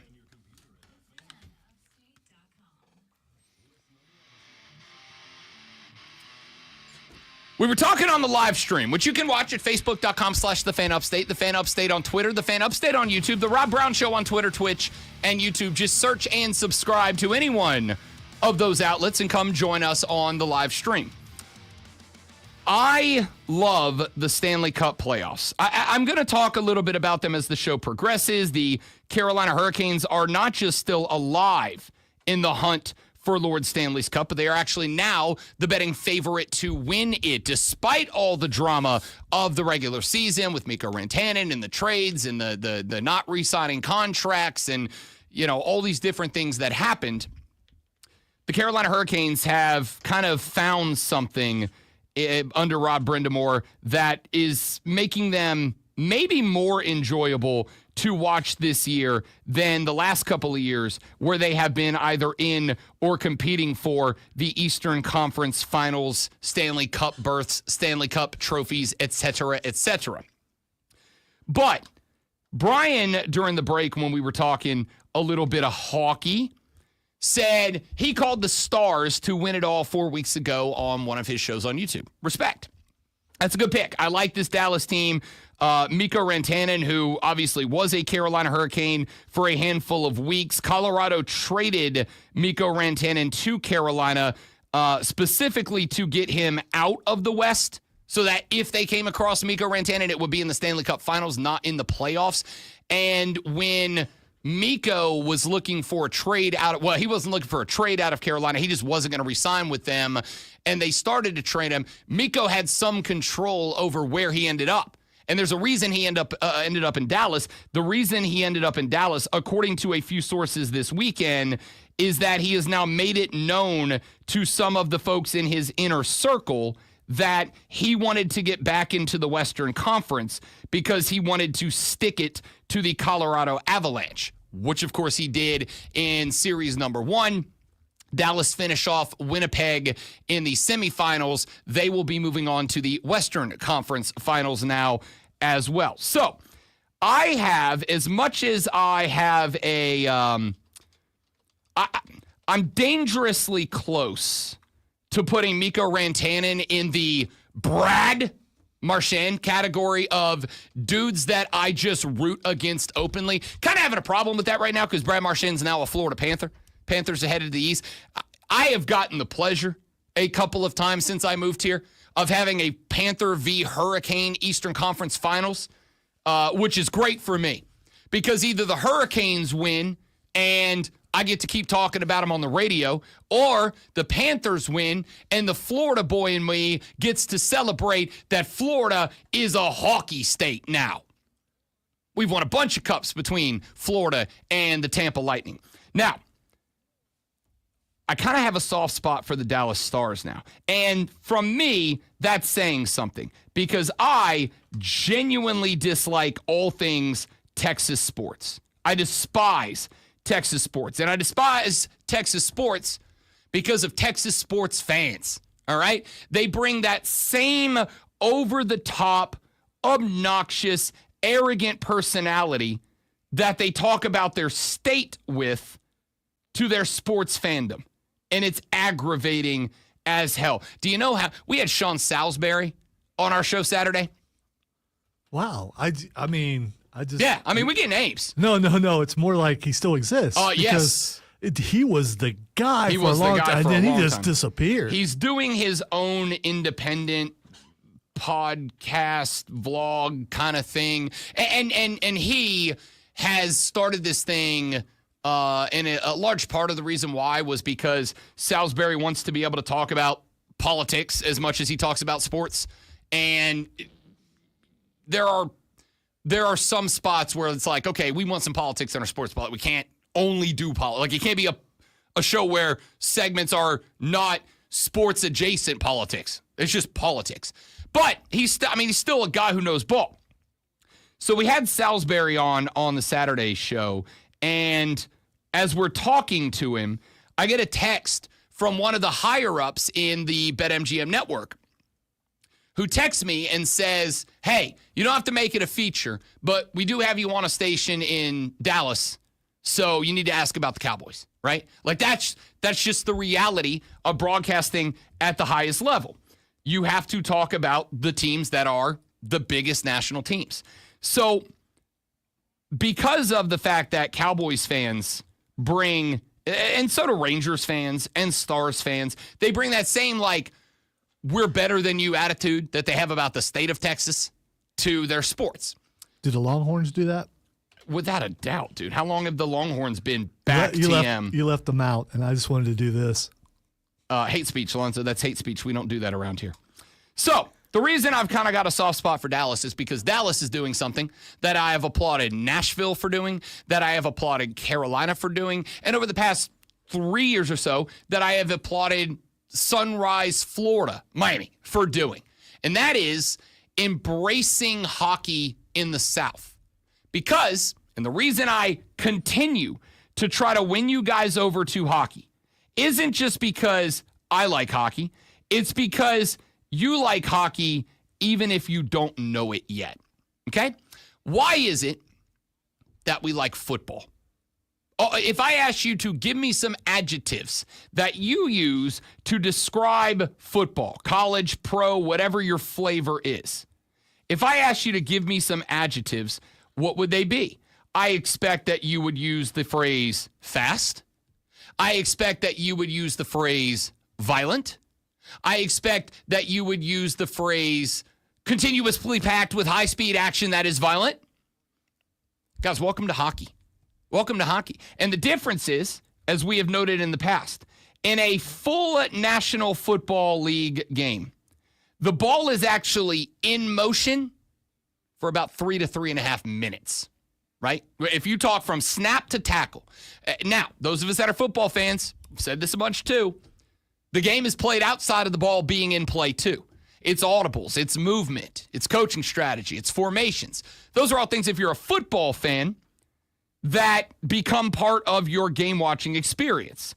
But the ball is actually in play in an NFL game for about 3.5 to 4 minutes tops. So you're watching 3.5 hours to watch the ball move for 3.5 to 4 minutes. In hockey, you know how many seconds out of 60 minutes the puck is in play? All of them. Now, the clock stops, obviously, when the puck goes out of play or there's a penalty or there's a save or whatever. But unlike in football, if there's a save, That puck's out of action for about 20 to 25 seconds before the next faceoff. It's constant.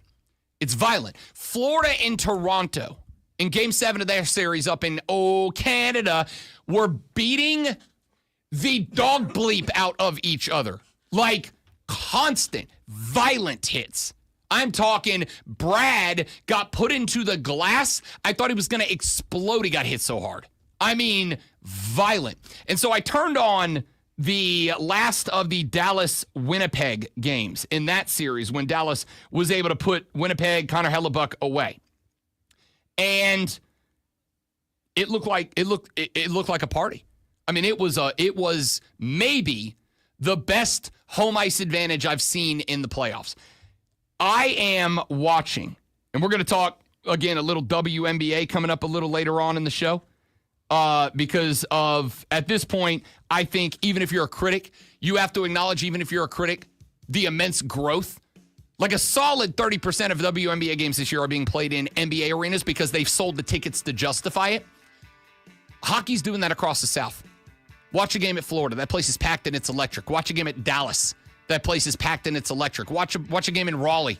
That place is packed and it's electric. They are bringing every bit the crowd and more energy, in my opinion, with all due respect to our neighbors in the North. More energy than the Canadian hockey fans, which makes sense. Canada hasn't won a Stanley Cup in like 30 years. But like the teams with the best barns in the NHL right now are all across the South. I am begging you guys to get on board because if you look at these arenas that these NHL playoffs are getting in on, they are more intimidating than a solid percentage of the college football stadiums that you watch on Saturdays in the fall. Like, you just need to tune in. And I almost guarantee you, it's gonna hook you. It's gonna. All right, let's take a break. We'll come back here in just a minute. We got some college football to talk about on the Rob Brown Show on the Fan Upstate.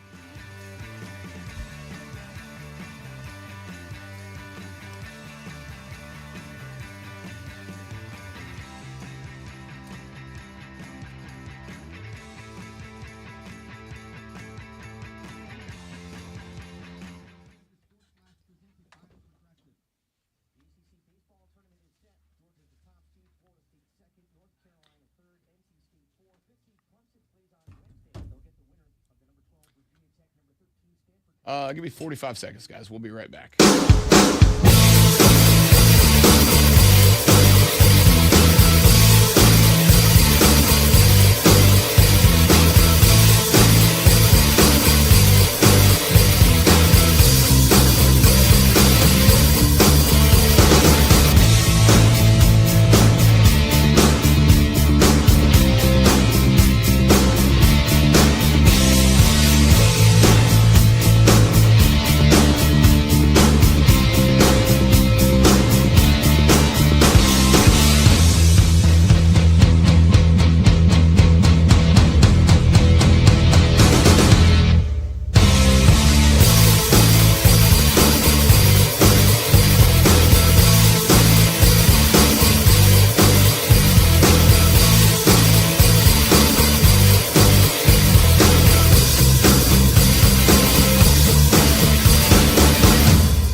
just nice and warm. Oh, it was. Yeah. Like, I got it because I took a nap too. I understood. Brian, let me know you're coming, buddy. I'll get shooked up.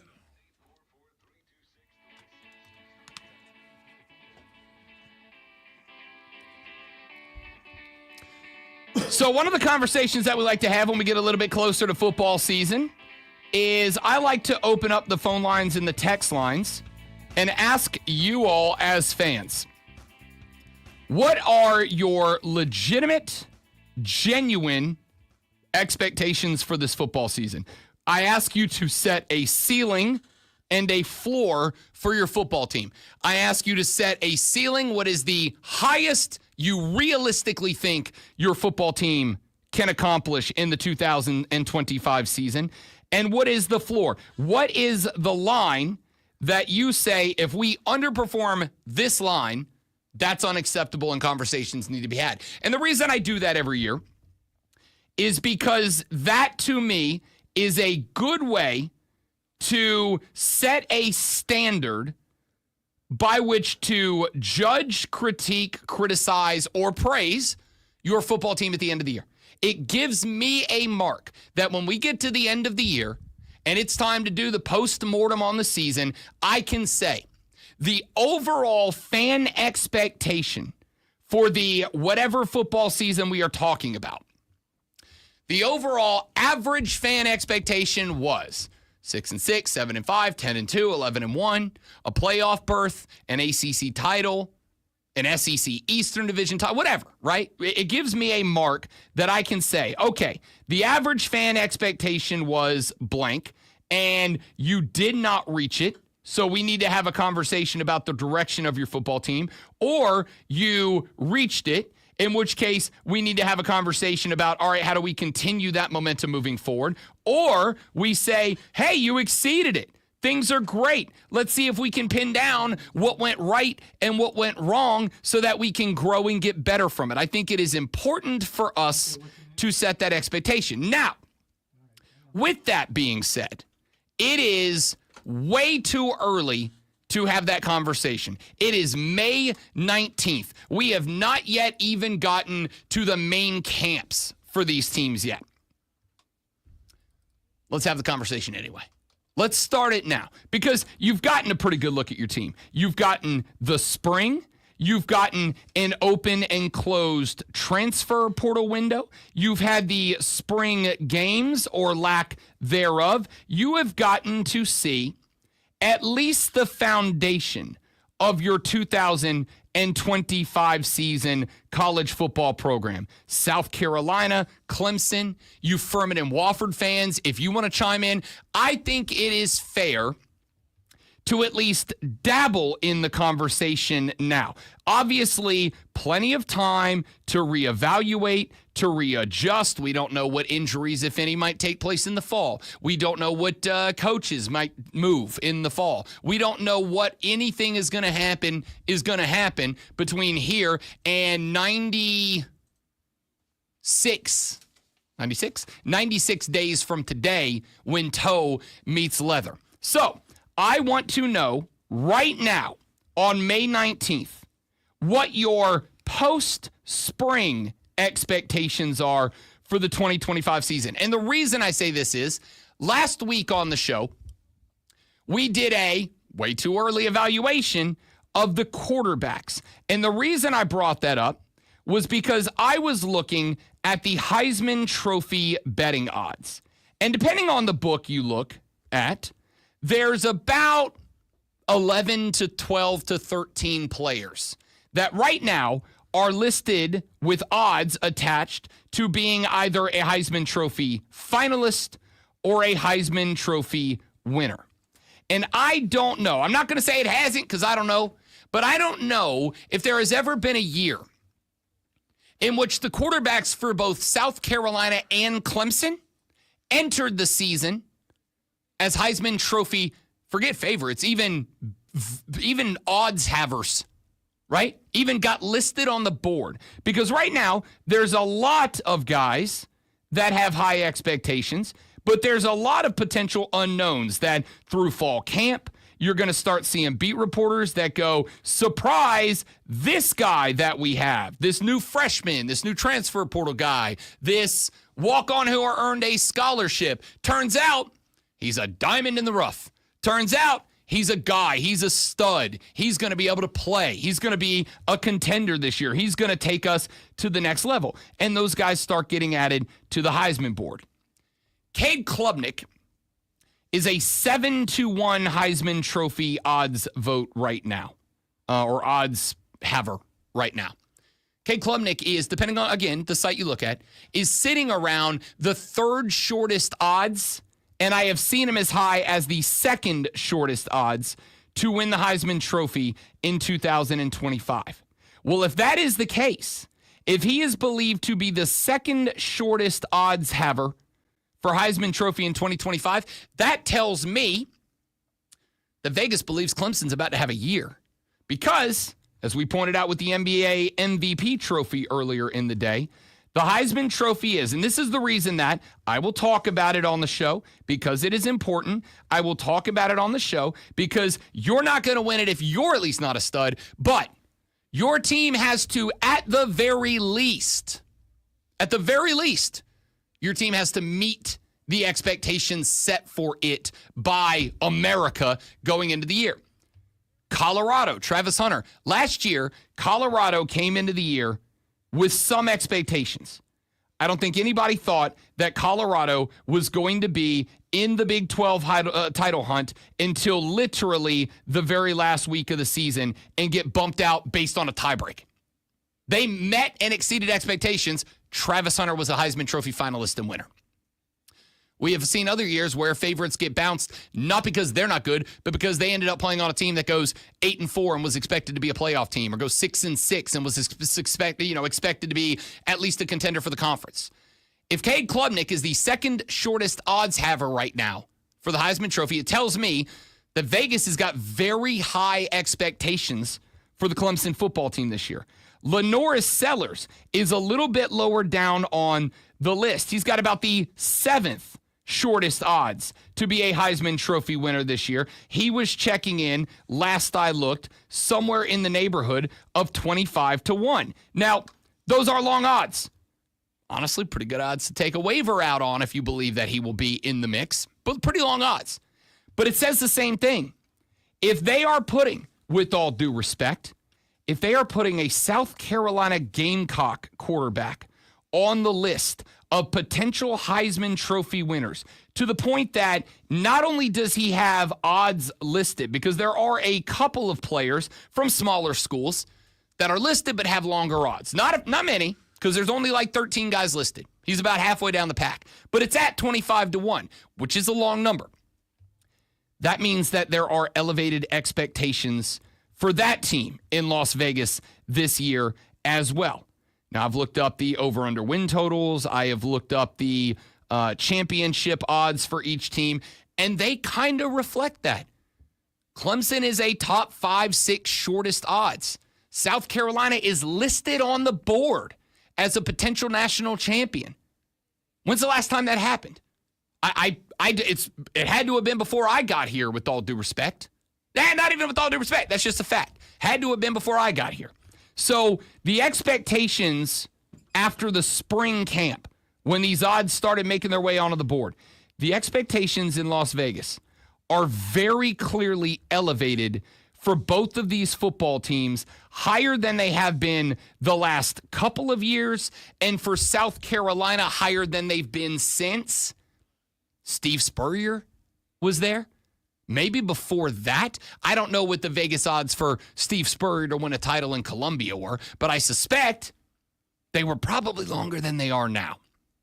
So Vegas has heightened expectations for both of these teams, or else, if nothing else, these two quarterbacks in charge of these two teams would not just have odds listed as Heisman Trophy contenders, but would not both be inside the top 7 shortest odds nationally to win the Heisman Trophy. So that makes it, in my ever so humble opinion, perfectly acceptable and maybe even necessary that we start having the conversation now, because I think most fans would have in the spring probably more realistic odds than you might have when the fall gets here and we've had camp and we're a week, 2 week, 3 weeks out from the season and we've all kind of got the bug, right? We're going to go through our football drought, 96 more days, 3.5 more months until we get to the college football season. By the time we get there, it is going to have been so long. 2024 is going to be so far in our rearview mirror that the natural inclination is to get progressively more excited and more optimistic and start having more unrealistic expectations. So I'm going to ask it now. We'll talk about this coming up in the next segment. What is your May 19th, way too early, legitimate, realistic expectations of your football team in 2025? Mine are elevated. I just gave you some reasons why. Before we get to a break, I was going to Rick, and I missed you. Rick, I was literally coming to you right now. Rick, if you want to give me a call back, I will open up the next hour with your call. That is true for all of you. The Hub City Spartanburger text line is open at 844-326-3663, 844-FANFONE. If you want to shoot me a text, I will read a bunch of them on the air when we come back. If you want to jump on the air, call right now, get on board. We will open the next hour with your phone calls. 844-326-3663 is the number. What is your realistic expectation for your football team next season? Vegas has elevated expectations for both Clemson and South Carolina. Clemson's Cade Klubnik inside the top 4 at most books. Heisman vote getters. Heisman vote odds, excuse me. Lenora Sellers inside the top 7. Clemson about the 5th shortest odds to win a national championship. Shorter odds than a handful of SEC teams, by the way. South Carolina sitting about 11th or 12th. In those odds. The Clemson prediction is not a surprise. They've been at the top or near the top of the ACC for a really long time, and they're going to be there again this year. Cade Klubnik has stopped handing off as much and is actually throwing the ball and improved last year. And if he gets even better this year, he deserves to be in Heisman talk. Gamecocks, I don't know. I mean, Lenora Sellers is amazing. He really is, but are all the pieces around him, have they gotten better?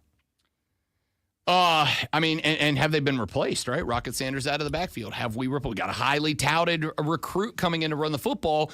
Is he going to be everything that Shane Beamer said he's going to be? Is the offensive line going to have improved? Because while I want Lenoris to run as a play, what I don't want it to be is every play because he has to because his life's in danger. Have they improved that stock? All right, let me give you my expectations Please for do. The Ohio State Buckeyes, and that would be undefeated in the national championship.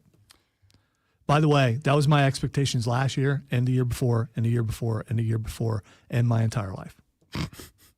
Anything less is a failure. Dude, I mean. It's fair. Honestly, it's fair. Yeah, it is. I have no idea who the quarterback is.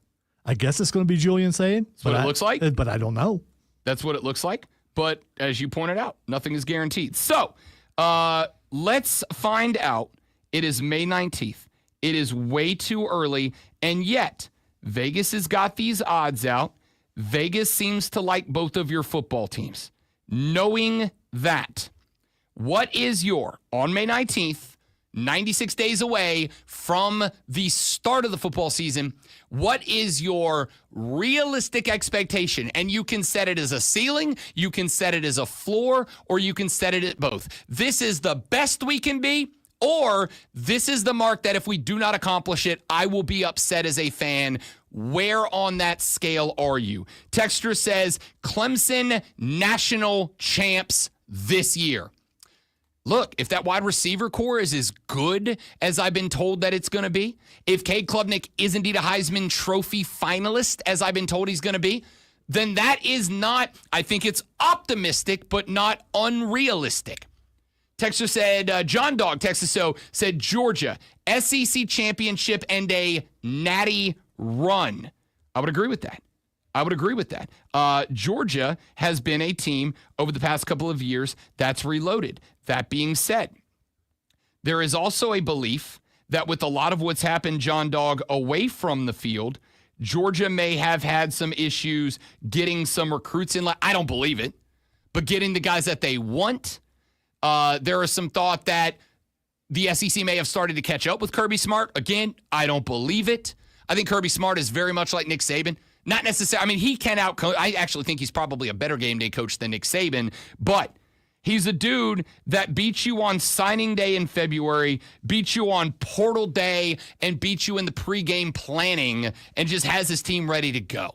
So, and by the way, I'm not just looking for Clemson and Carolina. You can bring it about your NFL team. You can bring, if you've got a college football team outside of the state of South Carolina, I want your thoughts as well. In the next segment, let's talk about that. What is the realistic expectation, ceiling and floor for your football team, having seen the spring and the NFL having seen rookie camp, spring camp's just a few days away, and seeing the betting odds for Heisman and national championship? Give me your ceiling, give me your floor. We'll talk about that when we come back. Now, the ceiling of sports flashes is this one.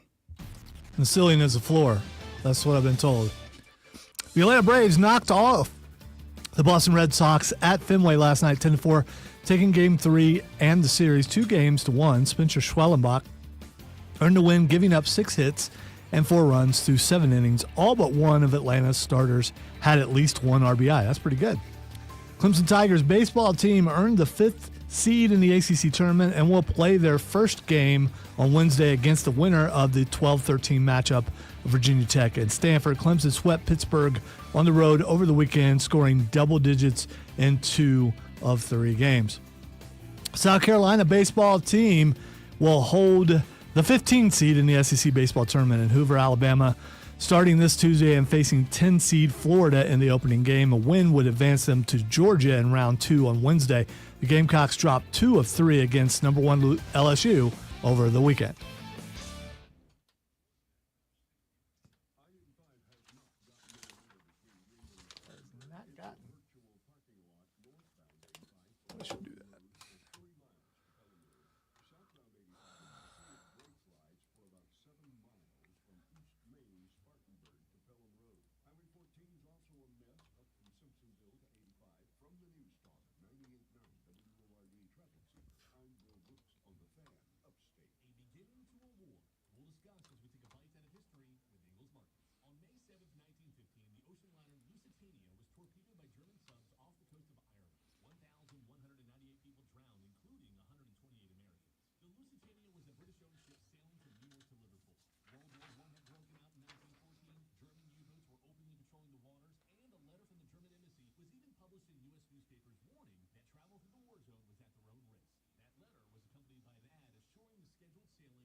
Let's hear from Mark Lynch, the president of Jeff Lynch Appliance Center.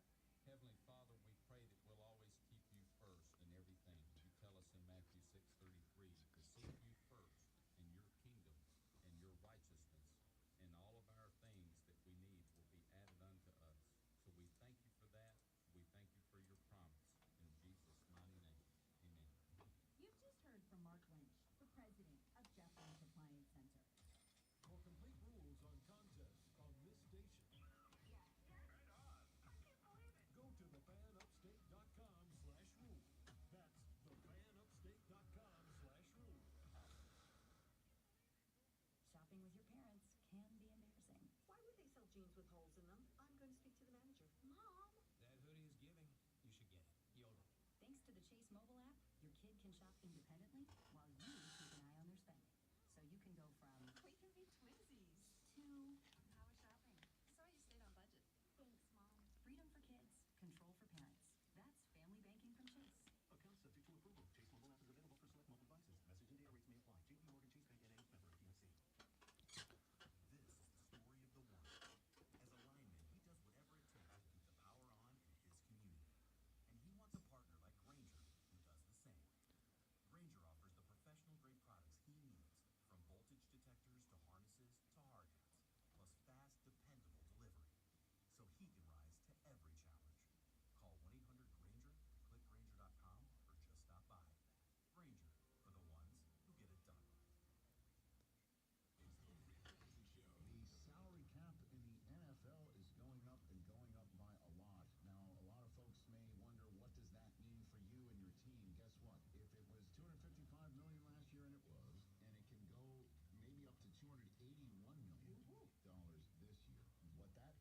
Still progressing, Stephen. Spent a lot of time outside yesterday mowing the lawn, and there's breathing that stuff, and that did not help. That first segment, whenever you would take a breath between words, you could hear the rasp in your breath. Not good. Not good, Bob.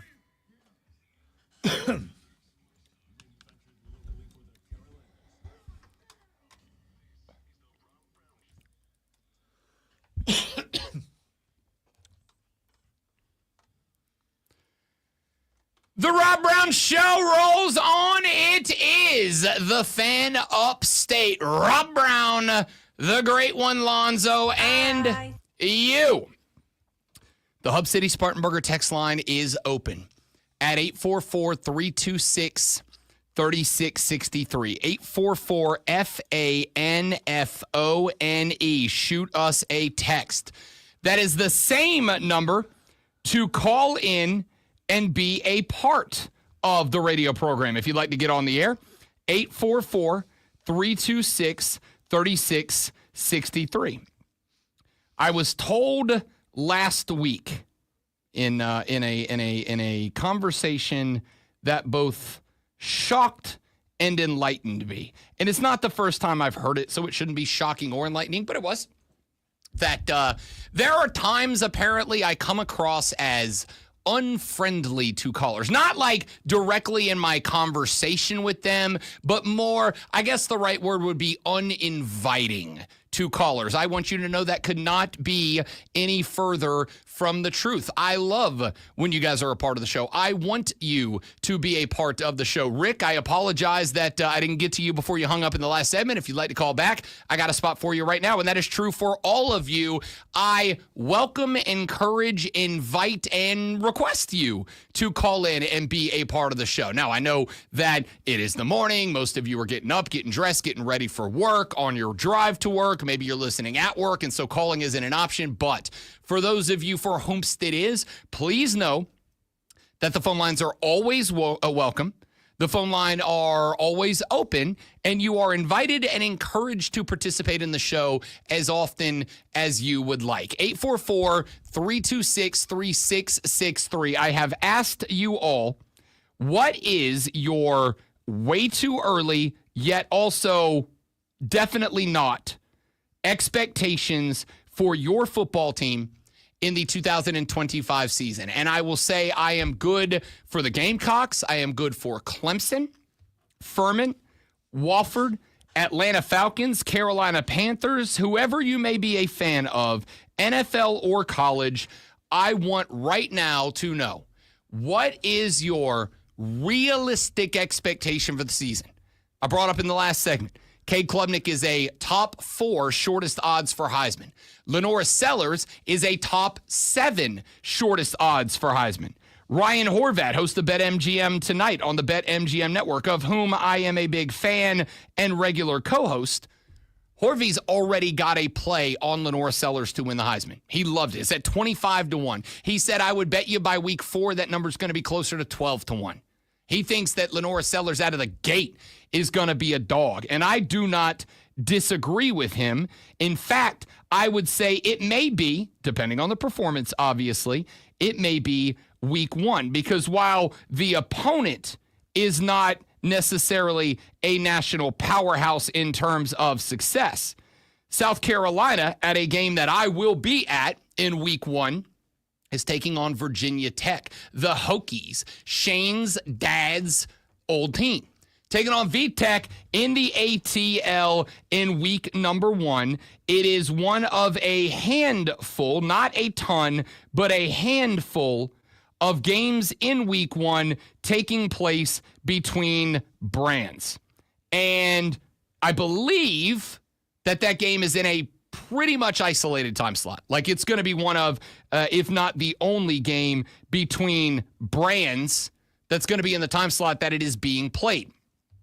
And if that is the case, eyes are on South Carolina right out of the gate. And part of the eyes will be on South Carolina because it is probably if not one of the 2 or 3 biggest games in that time slot. Eyes will be on South Carolina because they had some dubs last year that started to get some attention. And eyes will be on South Carolina because of Lenora Sellers. The expectations are there. This year, we talked about Clemson in the last segment, so I'll talk about some South Carolina here. This year, to me, while we went into last year saying this is the most important year for Shane Beamer, it may be the most important year that he has, period. Because this is the year, now that he's been here 3, this is the year that Shane Beamer is going to get to prove or will fail to prove that all of this culture stuff that has been his selling point is working. It is going to prove that guys that are coming in and through the portal are quality value guys. It is going to prove that the recruiting classes that he has been lauded for are quality recruiting classes. It is going to prove that the system he has in play with coordinators coming and going, and all this is true about this year too, that it works as well. And if it does not work this year, then next year he will be under a microscope. And he will be under the microscope from the standpoint of, is this the guy? Is this even a guy? Well, I think we can say last year's South Carolina campaign was successful. They met what y'all as fans leading up to the season told me was your average floor expectation and surpassed it. So the excitement level grows. I think this year, with a guy listed as a Heisman Trophy short odds haver at 25-1. And again, those are very long odds. Those are very long odds. But they are also about the 7th shortest odds in college football right now, with only about 14 guys on the board as a whole. Just being listed puts you inside the top 15 players in terms of Heisman odds. Not necessarily that it's going to translate to success, but just being listed says that the national expectation, and the reason I use, because so many of you have asked, and I will answer the question again, the reason that I base a lot of my sports opinions largely on the odds set in Las Vegas is because it is, and I mean this, it is the one entity who must have no personal opinion on the line, because personal opinions in Vegas will cost them millions and millions of dollars. Every single book. If one book lists, say, Lenora Sellers at 25-1, and one book lists him at 16-1, then anybody who wants to take a Lenora Sellers bet out is going to go to the book that has him at 25-1. You can just win more money. And so what would happen if you are that book is if he does win it and you set the odds that long, you are going to have to pay out tens of millions of dollars. If you are the book that set him at the shorter odds because you are very pro Lenora Sellers, what's going to happen is all the money that would have come in on Lenora Sellers is going to go to that other book. All the bets are going to be placed at the book where you get the best return on your money.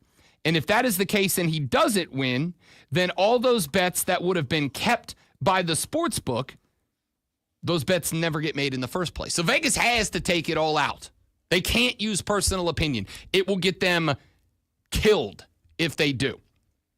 So, with that being said, the reason that I base a lot of my projections and prognostications on what the Vegas lines say in combination with my mind that knows ball is very simply because it is the one place that you can go and get an unbiased, no personal opinions included, projection on where things are going to go. They got to be as close to right as they can get, or at least to. And again, there is some element of this that goes the other direction, that being a lot of it has to do with the reactions of the fans too, right? Like if they set Lenora Sellers at 25-1 and they get no bets on the guy, then they will have to shift those down. It may not mean that they don't believe that Lenora Sellers will be in Vegas. It's just that if they're not taking any action on that number, it's a pointless number. Or the opposite. If they put up Lenora Sellers at 25-1 and 1,000 Ryan Horvats go out there and drop $2 million bets on Lenoris to win the Heisman, then they shorten those odds to protect themselves in case he does win. So there is public input, but it takes a lot. It takes a lot for the public to move a Vegas line off of where it's ordinarily set. Now, there are things outside of that that can move that line or be taken into consideration that we may not know about. One of the things that make the best bookmakers successful is that it's not just the fact that they have a pretty good opinion. They got some guys in there that know ball that kind of say, here, this, and this, and they put those opinions together. But do you know who the best journalists in sports are? Vegas bookmakers. Vegas bookmakers.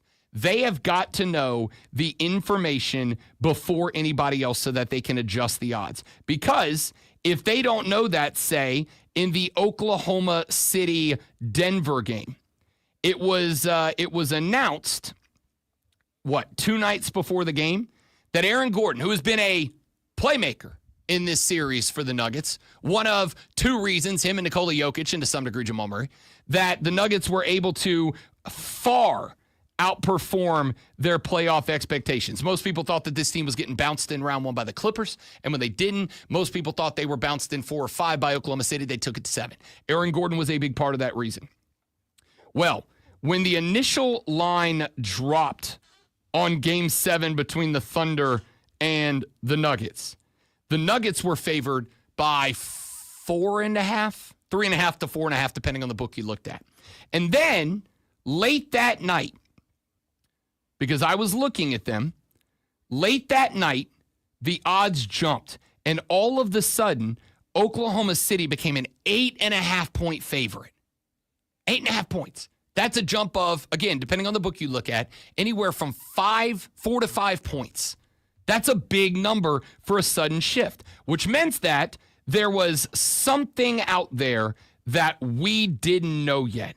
And then a handful of minutes later, the Shams wow, almost called it a Shams bomb. It's not. It's a Woj bomb and a Shams wow.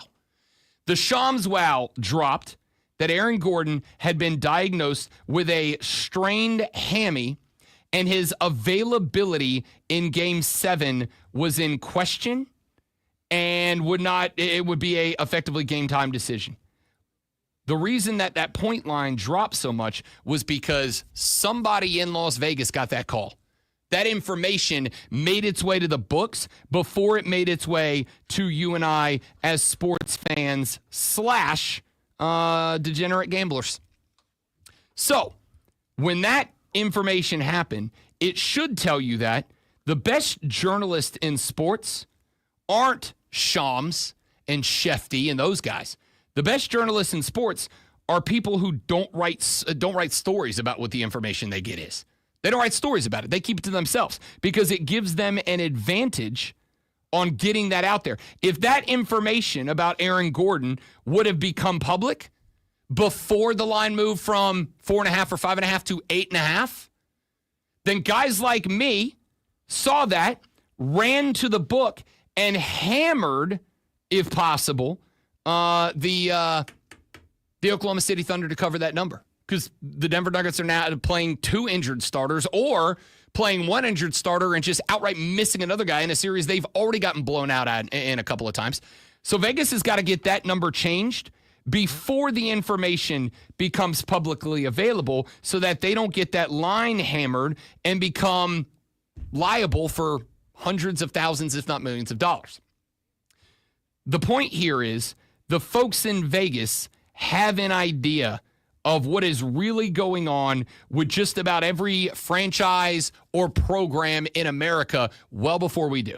And so if they've got lines up that say Lenoris Sellers is a top 7 guy in the Heisman race, they are convinced that he is a top 7 guy. Either that or there's tens of millions of Gamecock fans that threw tens of millions of dollars at Lenoris Sellers, and Vegas, as a response to that, had to set the line. But here's the thing, and this is just my inclination from doing this here and from doing this on a national show and from being a guest on shows around the nation by the week.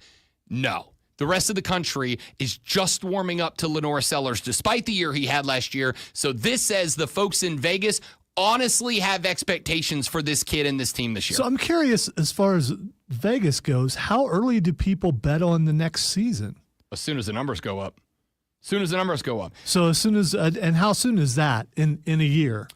After spring, or is this before spring? It's book by book. It's site by site. Some feel more comfortable putting up earlier. Some like to wait and let stuff play out. I know, for instance, BetMGM had the first numbers that came up on BetMGM were futures for next year's national champion. And those came out about 3 days after the national championship game this year. So does your average fan do this, or is this just people who bet a lot? And so that's what they're doing. Does the average fan go, okay, the numbers are up, let me go ahead and throw some money down? My vibe is no. It's mostly people that this is part of what they do, right? Like, they're just gamblers. It's people who are gamblers. And on top of that, I would even go, it's the hardcore, because Deck and I have had this conversation before. It is hard for me when the wife and I take one of our occasional trips up to Asheville, North Carolina, where I can lock in bets for a handful of days or whatever, or when I'm handing out advice on the radio. I am not a dude who is taking out a bet in May or April or March that will not cash until February of next year, because that money's locked up for a year and a month. If I'm going to do that, it's kind of like the stock market, where I put some money in with the recognition that that money's not getting touched for months, if not years.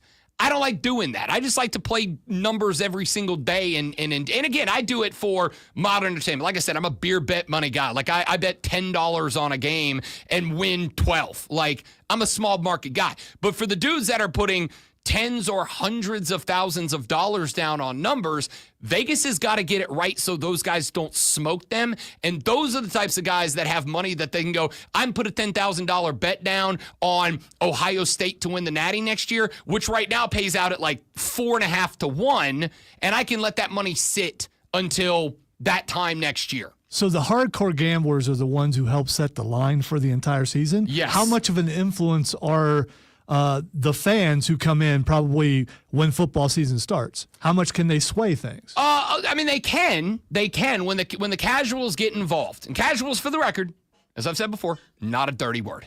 Okay, Sure does sound that way. I know it sounds like it. It is not a dirty word. It is the same. Well, I don't even need to come up with a metaphor. It's not a dirty word. It just means you don't bet a lot, right? But Same.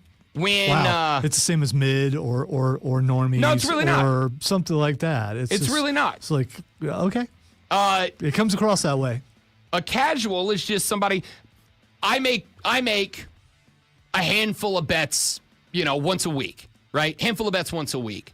I'm not even what I would say a hardcore guy. Like, some of the guys on the network are playing like thousands of dollars a night. I'm not. I am a casual.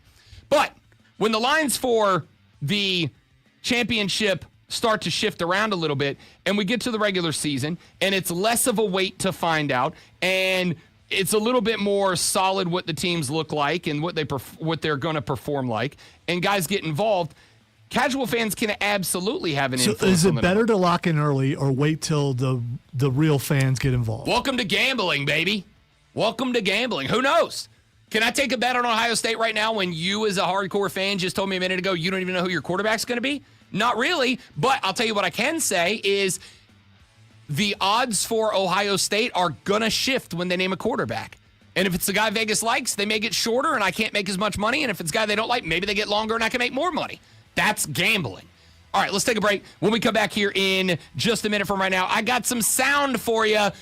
Nikola Jokic is one of us, and he proved it again after getting bounced out of the playoffs. We'll play you that and an interesting take on how he is developing basketball, in my opinion, in America for the better. That's coming up next on The Rob Brown Show on the Fan Upstate.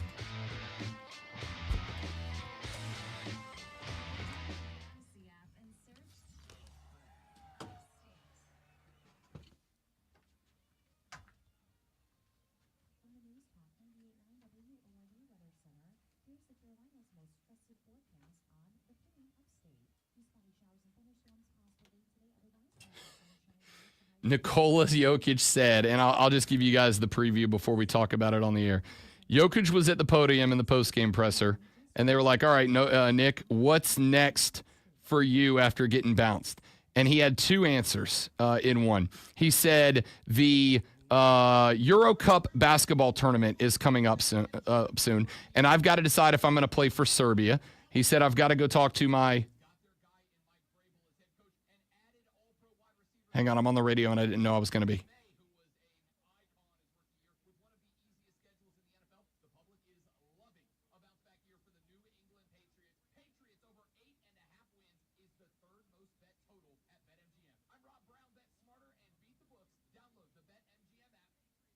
I didn't know I was the BetMGM update today. Jokic had two answers. One is the Euro Cup's coming up in a couple of weeks, and I have to decide if I am playing for Serbia or not. He said, I've got to talk to my coaches, the rest of the players, find out if they want me. Find out if I've got it in me to play, if I want to rest up, whatever. And also, there's going to be a bunch of beer the next few days.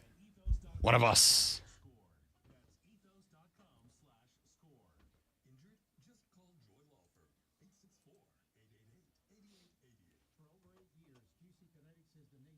Surgical relief for joint pain, but over 50,000 satisfied patients. People with knee and back pain now living pain-free. Shoulder and hip pain, gone. Hey, it's Charlie James. What they're doing is nothing short of remarkable. They're using regenerative cell therapy to restore the tissue in your achy joint. They're using biologic growth factors with robust healing properties, carefully and strategically placed in your joint. It's a powerful and potent way to give your joint new life, restoring old tissue. Best part, with QC Kinetics, there's no drugs, no surgery is involved, and there's no downtime. This is an all-natural, cellular-level option with lasting relief. The patient satisfaction reports are astounding. Imagine doing all the things you enjoyed this summer without being slowed down by that awful joint pain in your knees or your back. Call QC Kinetics now and learn about these cutting-edge treatments that can help you live your best life. Call 864-448-3772. In Greenville and in Asheville, 864-448-3772. That's 864-448-3772. Twin Peaks is the best in the game. Here, it's bigger game days and bolder fight nights. I mean, where else can you find a scratch kitchen that always comes in clutch every day from lunch to late night? Only at Twin Peaks, the #1 sports bar. This is the story of the one. As a lineman, he does whatever it takes to keep the power on in his community. And he wants a partner. Not going to say anything. I just sent it to you, what I was laughing at. Twitter? Yes. I don't have a Twitter open yet. Failing. So good I'm watching it for a second time. Power of Dell AI. Intel Inside is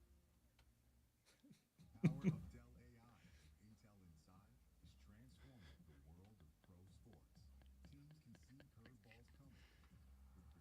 I mean, that's the kind of thing that would happen to me. Just like, That's every bar fight at 2 a.m. yeah, but I mean, I could just picture telling Yeah. Mark, hey, listen, this is why I'm late. And just sending the video of.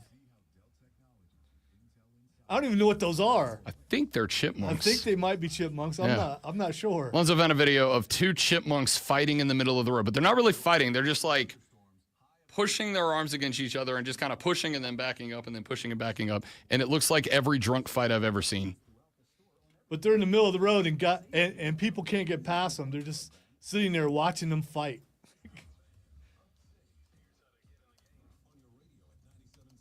Be trying to figure out a way I could instigate it so it would, scale up to see.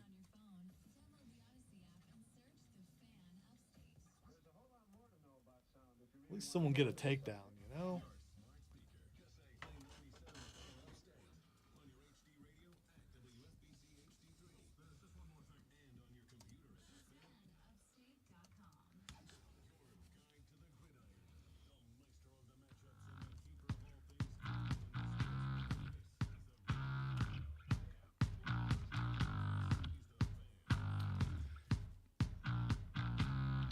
Nikola Jokic has won the Most Valuable Player award 3 out of the last 4 years. The only year he did not win it was 2 years ago when Joel Embiid of the Philadelphia 76ers won it in what I believe was one of the most controversial MVP decisions of all time. And I include the years that LeBron James was a stud and did not win it, the year Kobe Bryant was a stud and did not win it, hell, the year Michael Jordan was at his peak and did not win it. That is because many of those years, even though they were the best player that year, they were not always the most valuable player that year. There is a difference, and I think that is something that a lot of Americans have kind of lost sight of. It is not best statistics. It is not flashiest. It is not most Sports Center top 10 plays. It is most valuable. The dude who did the most to help his team achieve whatever it is that they achieved. There are years where the MVP comes off of a team that does not win a national championship, a world championship. There are years where the MVP does not come off of a team, at least in my opinion, that even gets into the playoffs. But maybe they were close and this guy just didn't have it in him. Nikola Jokic, in my opinion, is the MVP and has been for this year, his 5th consecutive year. I talked about this earlier in the show. Stick with me because I am going somewhere with this. I had a host on Saturday's show from 8:50 a.m. KOA in Denver, Colorado. Guy covers the team, follows the team, does the pre- and post-game show for the Denver Nuggets. And I said, if you could make an argument to me for Nikola Jokic to be the MVP this year, and you were not allowed to use the words triple-double, what would that argument be? And he said, without Nikola Jokic on this team's a lottery team. That's how bad it is. Without Jokic on this team, they are not going to 7 with the Thunder. They are not playing the Clippers at all because they don't even make the playoffs. And not even just not make the playoffs. They don't make the playoffs, and they're probably picking inside the top 10 in the draft and maybe competing for the number 1 overall selection. He said, look, Jamal Murray is still a guy, but he's not as free to do what he does without Nikola Jokic. Outside of that, we overpaid Aaron Gordon. We overpaid Bobby Portis Jr. Neither one of those guys, with the exception of Gordon in the last couple of games, has really done anything to help. Nikola Jokic is the MVP because without him, this team is a lottery team. If I took Donovan Mitchell off of Cleveland, they're probably still a playoff team. They won 64 games. Maybe not the 1 seed, still a playoff team. If I took Jason Tatum off of the Celtics and they were a fully healthy team, they're not winning the East, but they're probably still getting into the playoffs behind Jaylen Brown, Derek White, right? You look at any other of the playoff teams. Jalen Brunson off the Knicks. They're probably going in as the lowest seed in the East, but they've still got enough guys on that squad. They're probably a playoff team. And even if none of those teams made the playoffs, none of them would be lottery picks. The Nuggets would. That, to me, is the definition of the most valuable. So, there's been this interesting conversation going on about Nikola Jokic because there's nothing about Nikola Jokic's game outside of stat lines. There's nothing about it that we traditionally consider flashy, impressive, nothing that feels like it's must-watch TV. But there is 2 things going that make Nikola Jokic, to me, good for basketball overall. Here's the first one. Nikola Jokic is just kind of a dude. He's just kind of a dude. You see him out in public. After the Game 6 win, there were social media posts. Nikola Jokic went straight to the bar. He was in a bar at like 11:45 that night, just fresh out of the stadium, up at the bar, I assume drinking vodka. Just hanging out. And it's like, yeah, me too, bro. Me too. I play a pickup game at the Y. I'm heading down to the watering hole. I get it. So Jokic, after the Thunder beat them in Game 7, was at the podium at his post-game presser, and he got asked, what's next? And I forgot to do the thing that lets me play sound. Hang on just a second. Got to switch my speakers over. There it is. Nikola Jokic, after being knocked out by the Thunder, was asked, what's next? I need to decide, there is a Eurobasket, the European Championship. I need to decide that. I need to talk with the coaches and with some of the main players, let's say like that. And we will see, But from now, like next couple days, there's going to be a lot of beer probably. One of us. One of us. But from now, like next couple days, there's going to be a lot of beer probably. Yeah, me too, Nicola. I get it.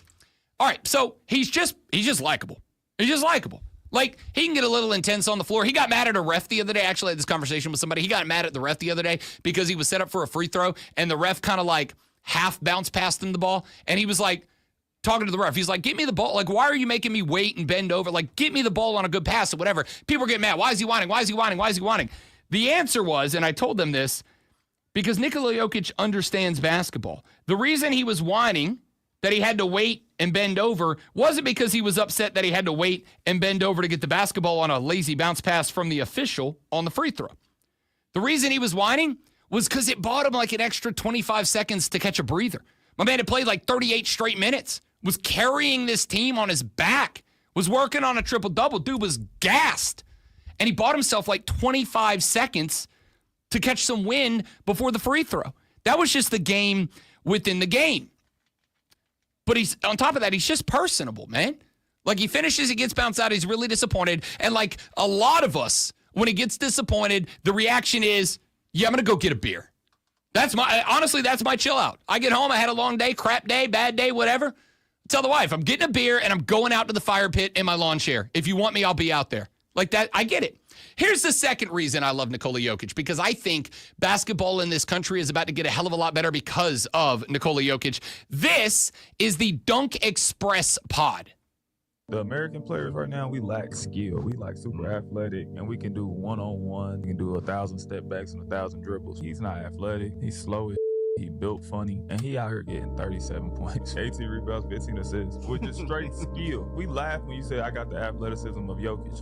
Take my athleticism away and give me this. Is this another MVP season for Jokic? Yeah, and he don't even want to win the MVP. He's literally the best player in the NBA. Like, he don't need the eye test at all. He's sloppy built. He walk on the side of his shoes. He doesn't care about basketball. He's just better than everybody.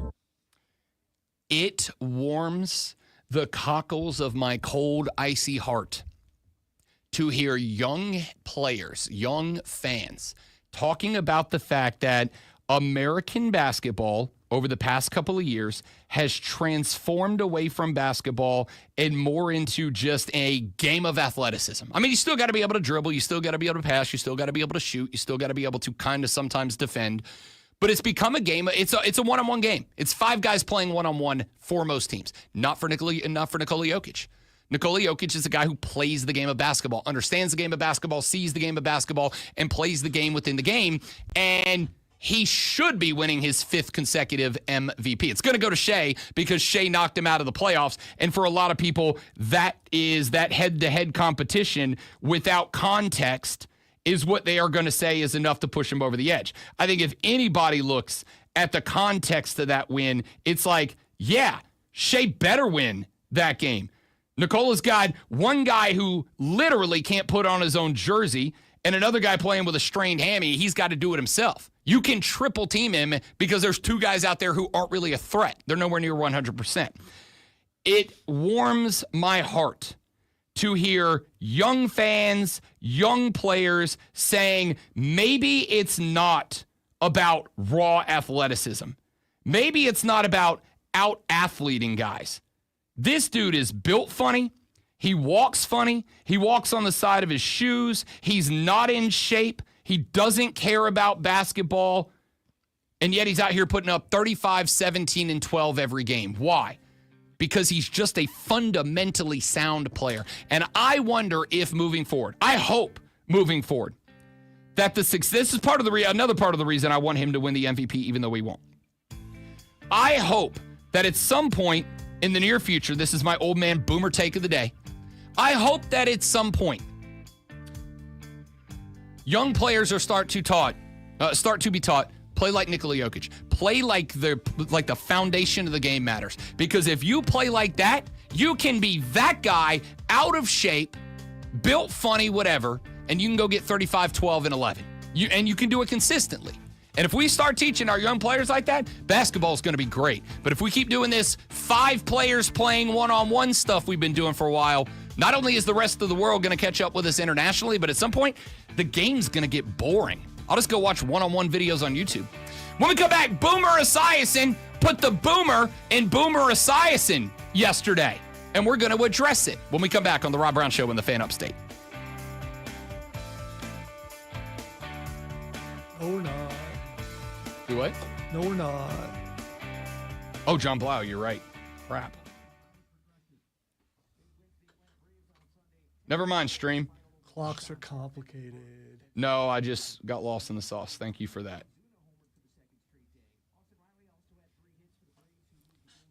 I mean, Lonzo is my saving grace, you I guys. want to skip it. That's fine.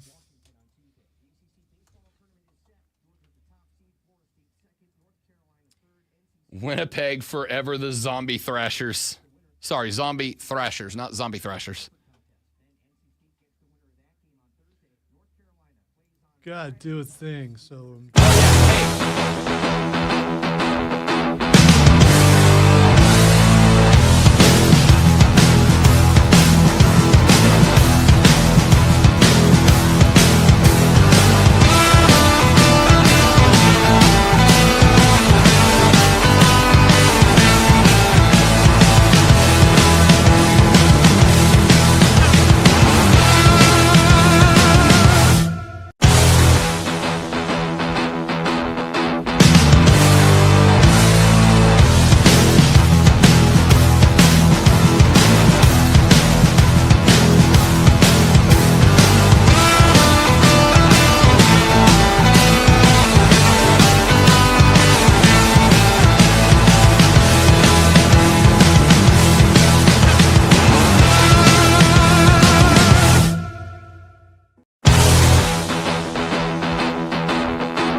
There they are. Welcome back to Rob Brown Show on your radio. It is the Fan Upstate. It is Monday morning, every Monday at 8:40 a.m.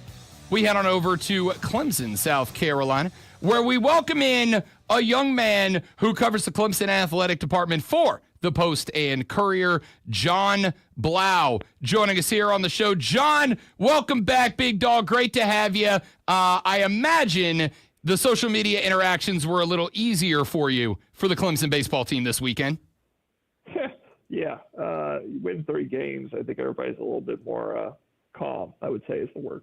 Calm's a good word for it. You go to Pittsburgh, you get 3 on the road, and all 3 of them convincing, right? This wasn't we needed a walk-off. This wasn't Pitt was threatening bottom 9. I mean, these were all relatively comfortable wins. So, overall, what was the difference between these 3 and the last 11 or so? Was it a step down in quality of opponent? Maybe that Clemson just needed to find itself? Were they playing better foundational baseball? What was your takeaway from this 3-game sweep? Yeah, I do think it's a little bit of competition. I mean, Pittsburgh is near the bottom of the ACC. I don't think they have the level of arms that you see for some of the better teams in the ACC.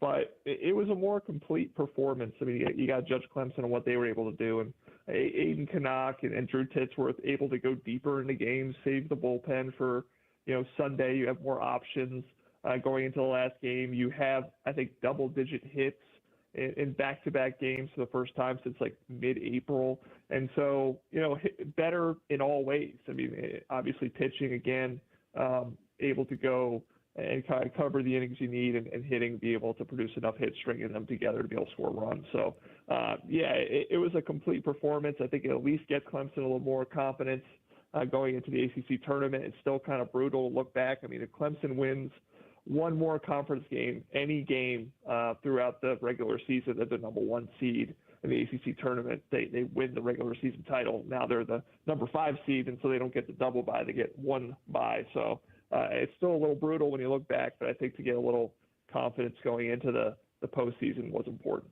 John Blau with the Post and Courier here on the show. Yeah, I was taking a look at the way that the bracket's set up. Clemson getting the 5 seed. They will get the winner of the Virginia Tech Stanford game. I will say this, John, and I'd like your thoughts on it. Even though you ended up as the 5, could have been the 1 with just a little bit of a difference anywhere in the regular season. I still kind of feel like the bracket sets up pretty nicely for Clemson, or about as nicely as you could have asked it to, being anything other than the 1 seed. Yeah, I mean, like you said, Stanford or Virginia Tech. Clemson played Stanford. That's a team that they've already proven they could beat. Virginia Tech, I think, is a team you should be able to beat. You get NC State a second time around if you beat one of those teams, and NC State obviously swept you during the regular season, but they're not as hot as they were when you played them the first time. You get to play them and then maybe earn a chance to play some of those upper echelon teams again, either UNC or Florida State or some of them, but that's not until later in the bracket. So, yeah, I think it sets up nicely, and I think there might even be an advantage playing an extra game and not having to double bye, kind of getting another win, getting maybe 2 wins, kind of, stacking as many wins as you can in this ACC tournament to kind of solidify yourself as a regional host. I mean, looking at the projections, it seems like Clemson should comfortably be there now that they swept their last regular season series. But I think getting some wins, getting some momentum. Again, I think that the idea of playing an NC State team that you got beaten pretty badly by in the regular season, maybe get a second chance at them. You might be able again to pick up some more confidence, more momentum as you go into this postseason, eventually the NCAA tournament. All right, let's take a look at this 3-game set, John Blau, and see if we can maybe translate it a little bit to what Clemson takes momentum-wise into the ACC tournament. Thursday was the closest game, a 6-1 win. You put 11 up on the board on Saturday, 13 up on the board on Sunday. Pittsburgh probably doesn't have the arms that a Florida State does, a Duke does, an NC State does. There's still ACC caliber arms, and it is a tough conference. So putting up 11, putting 13 up's got to give Eric Bakich a reason, maybe breathe a little bit of a sigh of relief. Talk to me about what the offense specifically was doing in this series to build that Momo before they head into the tournament starting on Wednesday. Yeah, the back-to-back games with double-digit hits. I mean, if you look at the second game, the Saturday game, Cam Cannarella is 4 or 5 from the plate. I mean, to have a day like that from him, Jared Purify, get back on the board. A lot of guys that have been maybe at different points of the season slumping a little bit, to have them kind of back hot again. Dominic Listy having a really nice series. Jack Crichton, I think his batting average went back over 300, and you're really looking for somebody in that right field spot to finally, kind of pull through, even though I think he actually played first base in one of those games. They had Luke Gaffney catching. So, a lot of guys who you've been really waiting to see them kind of trend back in the right direction, starting to do that. You got a TP Wentworth in some games, the true freshman, who's showing that he has some potential, that he's a guy maybe that's getting a little more comfortable as they're going later into the year. So I think there's just a plethora of more bats that we're producing. And again, throwing that caveat in there, I mean, the ERA for some of those Pittsburgh pitchers, I think, was over like 6 and 7. And, these are some guys who've given up some runs throughout the year. So you have to, take it with a little bit of grain of salt. But just the way that Clemson was for so many weeks during that losing streak, just not able to get clutch hits, not able to get double-digit hits, to finally do that, to kind of more consistently put runs on the board, I think is encouraging. And then obviously pitching on the other end, but we could talk about that more if you want. Yeah, and we will. Thought I had, though, John Blau, you've covered sports for a long time, as have I. You know that sometimes if things maybe aren't clicking for a good team, going out there and beating up on a bad team and reminding yourself of who you are, how you do it, whatever, that can maybe be a little bit of a slump buster. You have talked at length with us this year about the mentality Eric Bakich brings to this team, the concept of even if things are bad, good. It gives us an opportunity to work on this, work on that, work on the other. Sometimes, as the old expression in basketball goes, you just got to see one go in. John Blau, Clemson saw 3 go in over the weekend. Do you think that there was maybe a little bit of a mental block on this team that's been relieved, or was it just a matter of, hey, it's baseball, slumps happen, how are you going to climb out of it, and this was it? Yeah, they talked about that. I've heard players say that, hey, that's baseball. You're going to have, points in the season where one guy's not really hitting as much and another guy maybe is. The problem is they had too many of those guys all at once seeming to be in that same situation, too many holes in the lineup. And so, yeah, I think get enough guys kind of back in a positive direction, like I was saying. You have less holes in this lineup maybe. If more guys are seeing it, they're hitting it, they're having more success. And so I think getting, a series like this where you win 3 games definitely puts you in a better mindset. Again, I really like the idea of NC State maybe in the second round of that, the second game of that ACC tournament, just to see that familiar foe who really beat you up earlier in the year when you're really in that rut, and getting a chance to maybe beat them again. I think that would be a huge confidence boost. And then you face a Georgia Tech maybe that you've beaten before, and obviously Georgia Tech was able to get that number 1 seed. So I think, like we're talking about, that whole good mentality, that whole, everything's going to turn around eventually. Eric Bakich coming into the series was talking about how it's going to be explosive. It's going to be great. We're going to go on a run. A lot of us were kind of looking at him, a little like, okay, rolling our eyes maybe a little bit. Like everybody needs to see it to believe it, because, they've been saying for a while it's going to come. But I think to have the runs come the way they did, that kind of backs him up a little bit more. And obviously all that matters is the players at the clubhouse, and I'm sure they believe in him and they believe in themselves now, and that's a powerful thing. John Blau of the Post and Courier joining us here on the Rob Brown Show in the Fan Upstate, as he does every Monday morning at 8:40 a.m. John, like we mentioned, you've got the winner of Virginia Tech Stanford in round 1, the possibility for a Georgia Tech and NC State down the line. And, of course, you've also got Florida State hanging around in there. You've got later on down the line a good Wake Forest team, Virginia, all these different, North Carolina, all these teams that Clemson's had some levels of success and some failures. What do you think it would mean for Clemson to make a run through maybe win the ACC championship this year? What would that do for this team heading into regional, super regionals, and potentially a run to Omaha? Yeah, again, confidence. I mean, Eric Bakich talks about it all the time. You work, I think they're saying, is it sounds like a coachism, it's get 1% better every single day and then earn the right to get hot at the right time. And so obviously they got really stone cold there for a while. They're maybe thawing out a little bit, and you have the potential to get hot. I mean, going into this NCAA tournament, if you make a run in the ACC tournament. If you don't, obviously, at the end of the day, you still have a chance to kind of regroup and maybe if an Ethan Darden comes back, if you get some of that pitching corrected going into the regional, you might have enough there. And you have some of your bats feeling a little bit better again with that Pittsburgh series. But I do think it is a major additive if they're able to have some success in this ACC tournament. Maybe get to the semis, maybe get to the last game. If you win it all, I mean, that's a huge confidence boost. Obviously, it's a one-and-done tournament, so what is it going to be like again with the pitching and who you're going to have to use early and who do you use late? How does that work? There's a lot to figure out there. But, I think the simplest thing is that if you win more games, you get yourself a little hotter, you get hot at the right time.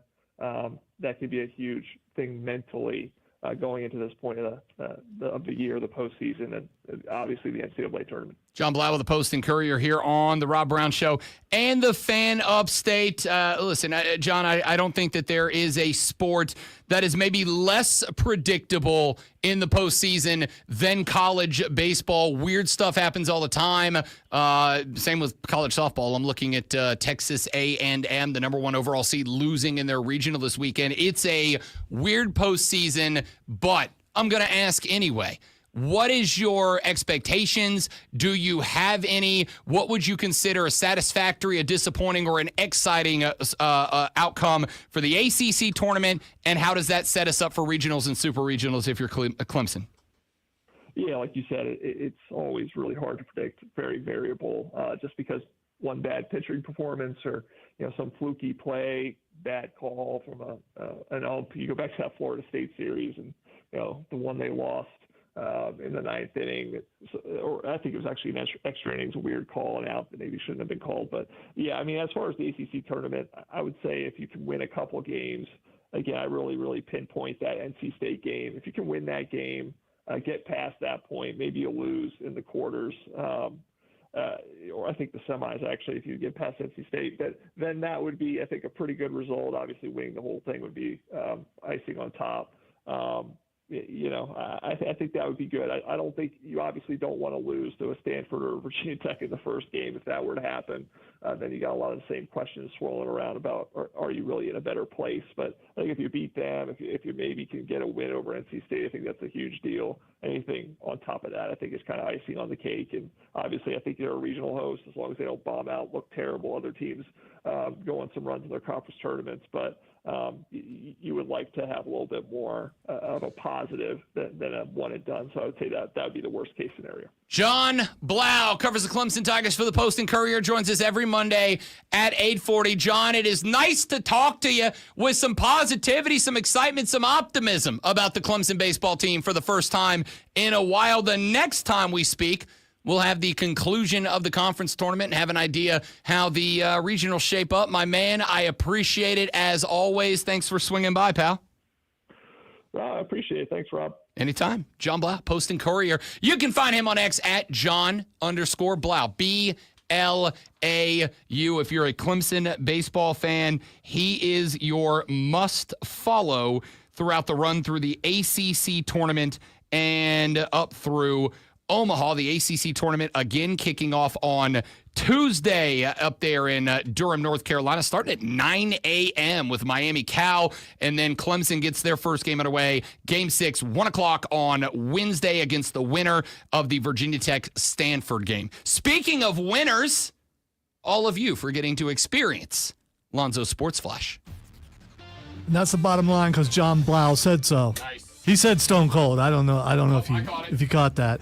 The Atlanta Braves knocked off the Boston Red Sox at Fenway last night, 10-4, taking Game 3 and the series 2-1. Spencer Schwellenbach earned the win, giving up 6 hits and 4 runs through 7 innings. All but one of Atlanta's starters had at least 1 RBI, that's pretty good. Carolina Hurricanes will face the Florida Panthers in the NHL's Eastern Conference Championship after Florida knocked off Toronto last night 6-1. All 6 Panthers goals came from different players. Carolina hosts Game 1 Thursday night. Oklahoma City Thunder have advanced to the NBA's Western Conference Finals with a 125-93 win over Denver yesterday. Shai Gilgeous-Alexander led with 35 points, and Jalen Williams added 24 more. Our number 4 already of the Rob Brown Show is next, right here on the Fan Upstate.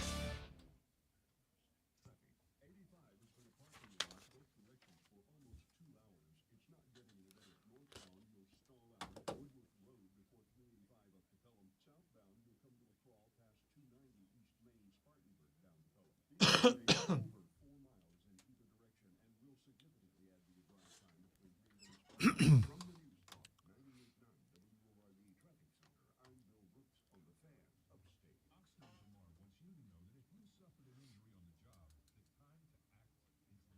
was a master contract, and I went out on a job one day and slipped and fell and got hurt. So I started going to see the doctor, and he recommended surgery right away. And I had no income at that point, so I decided, well, hey, let's go talk to Doctor and Vermont. Oxnard and Vermont make sure every person that calls their office is able to speak with an attorney right now at no cost. If anybody asks me, go see Doctor and Vermont because they did help me tremendously. Call Oxnard There you go.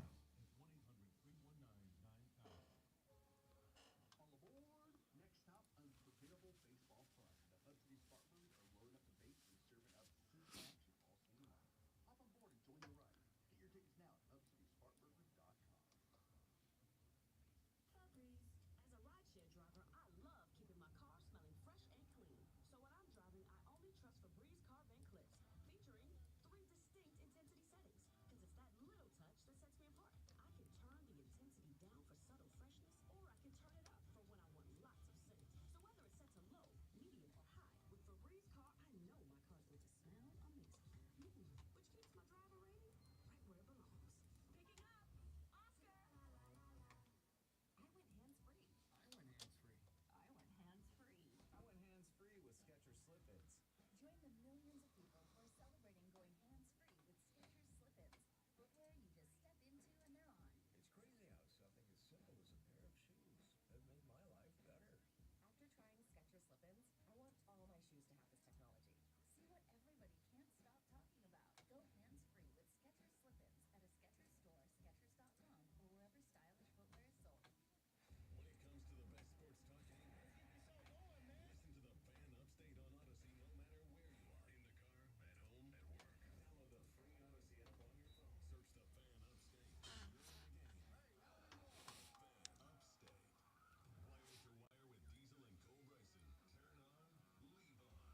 Bryson. Turn on, leave on. I got serious beef with the NFL and whoever runs the jury, who picks the jury in the state of Texas or wherever this is. Guys, my fantasy football kicker, I have him in 6 of my 7 leagues. He's the best kicker in every fantasy football league. And now, I've got to go figure out how I'm going to replace the best kicker in football for possibly a week. It could be longer. Why is an NFL player being selected on a jury in the middle of the football season? It's football season. You got October to go pick juries from the NFL. Why should it? Wire to Wire with Diesel and Cole Bryson. Afternoons 3 to 7 on the Fan Upstate. What? Having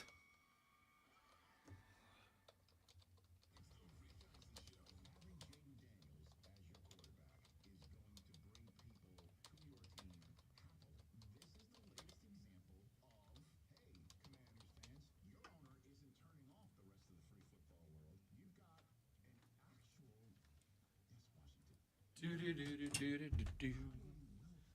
Washington. So, one of the fellers coming with me to Raw tonight has never been to a wrestling show and is vaguely aware of wrestling because he's got young nephews that enjoy it. And he's like, I basically see it like once every couple of months when I hang out with them because they love it. Has he ever been anywhere with you live? Yeah. He's the president of the soccer club. He stands Okay, up on okay. the- So yeah. He so knows that- I'm going to be. So that part will not Yeah. shock him. Okay. Yeah. So he's never been to a wrestling show. And we were all talking about it a couple of weeks ago at one of the soccer games when it got announced. And he's like, you know what? I want to go.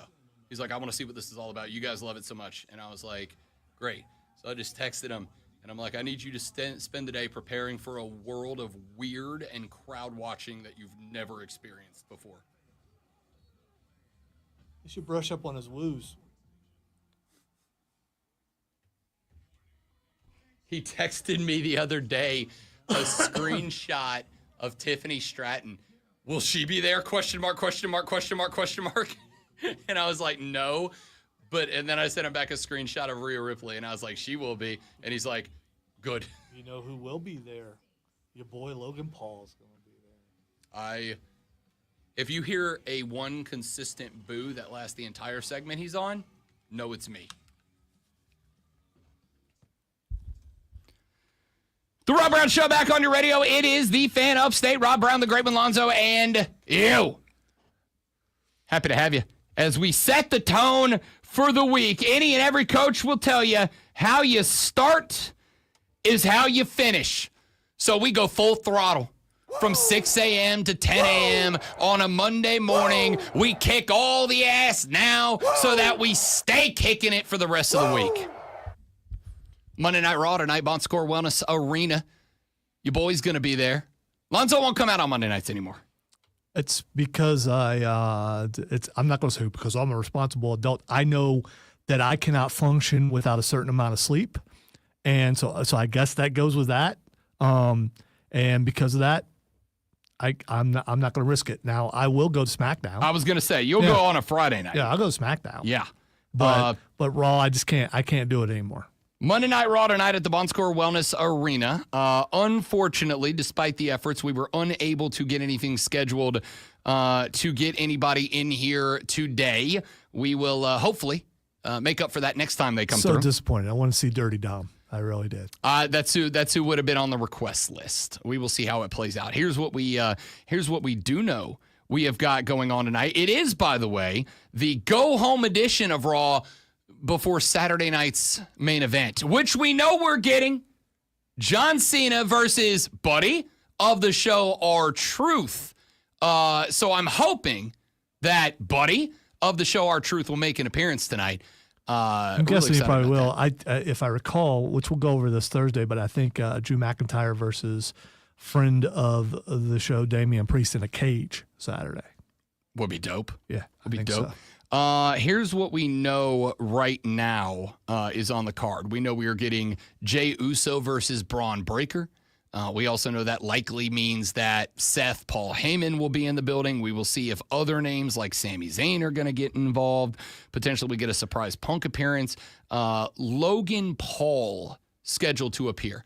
I want you all to know, if you are a wrestling guy and you are watching Monday Night Raw tonight, if you will not be there and you are watching at home on television from your couch, I want you all to know that if you hear one long, consistent boo that rings through the entire segment, it's not me.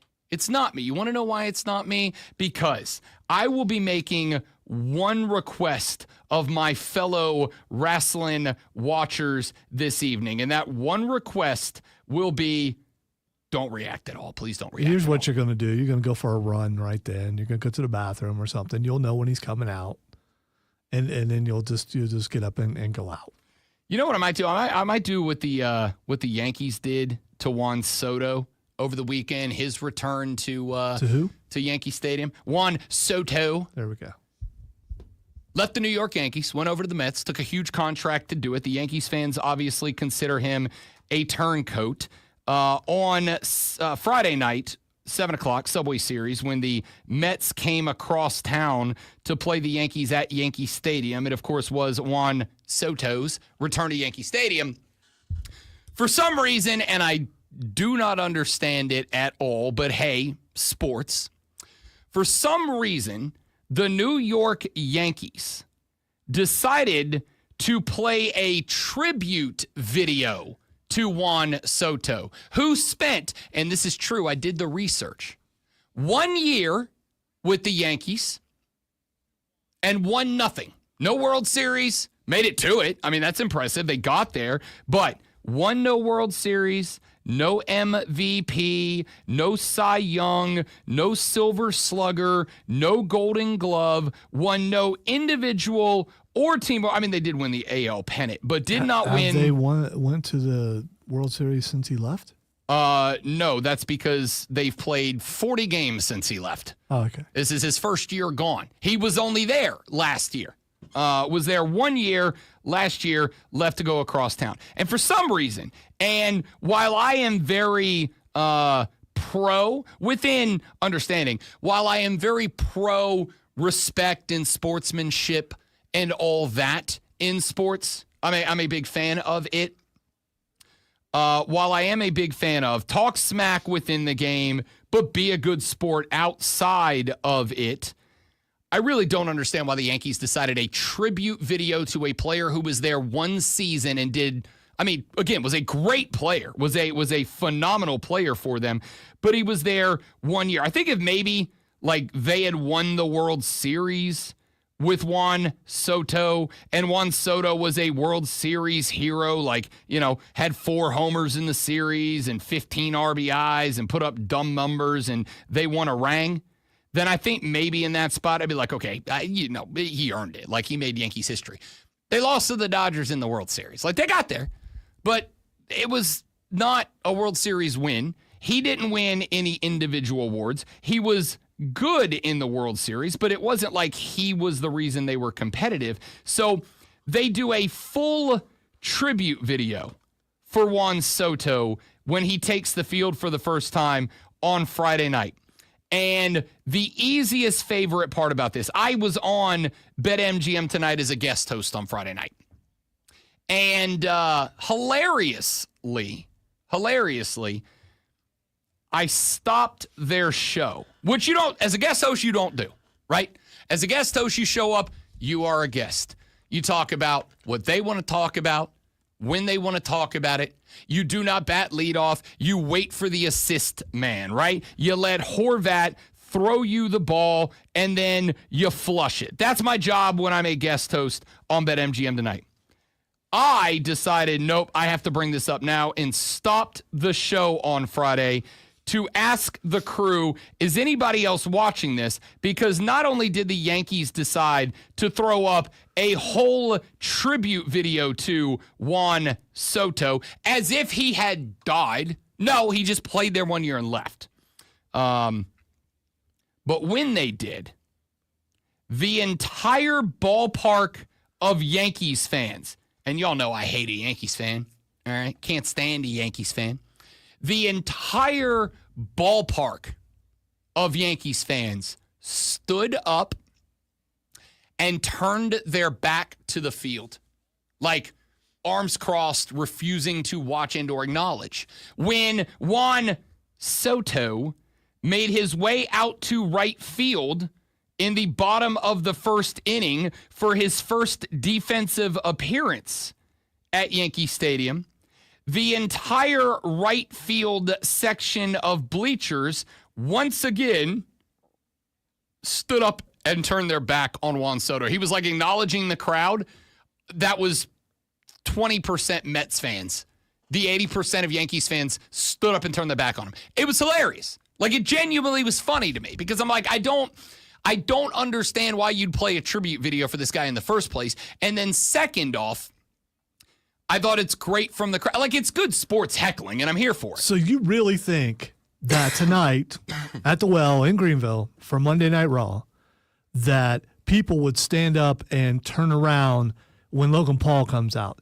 Because for all the people like you that don't like him, there's a lot of people who do. No, I don't have any inclination that I am going to be the one influencer that is going to get a stadium full of people. Because I'll tell you, if it's up to me, if they made me czar of wrestling and I got to mind control everyone in that building, no one would stand up and turn their back. They would all stay seated in their chairs and make no noise. No reaction. Don't cheer. Don't boo. Don't holler. Don't yell. See, nothing. That's the thing to do, especially for wrestlers, is to just not do anything. That's what I'm going to do. It's not going to matter. You'll be surrounded by boos and some cheers, but mostly boos, which is what a heel is supposed to get. That's what I'm saying. That's why I will not participate. Initially, my plan was to boo loudly the entire segment. Just the whole segment. Just one relenting boo,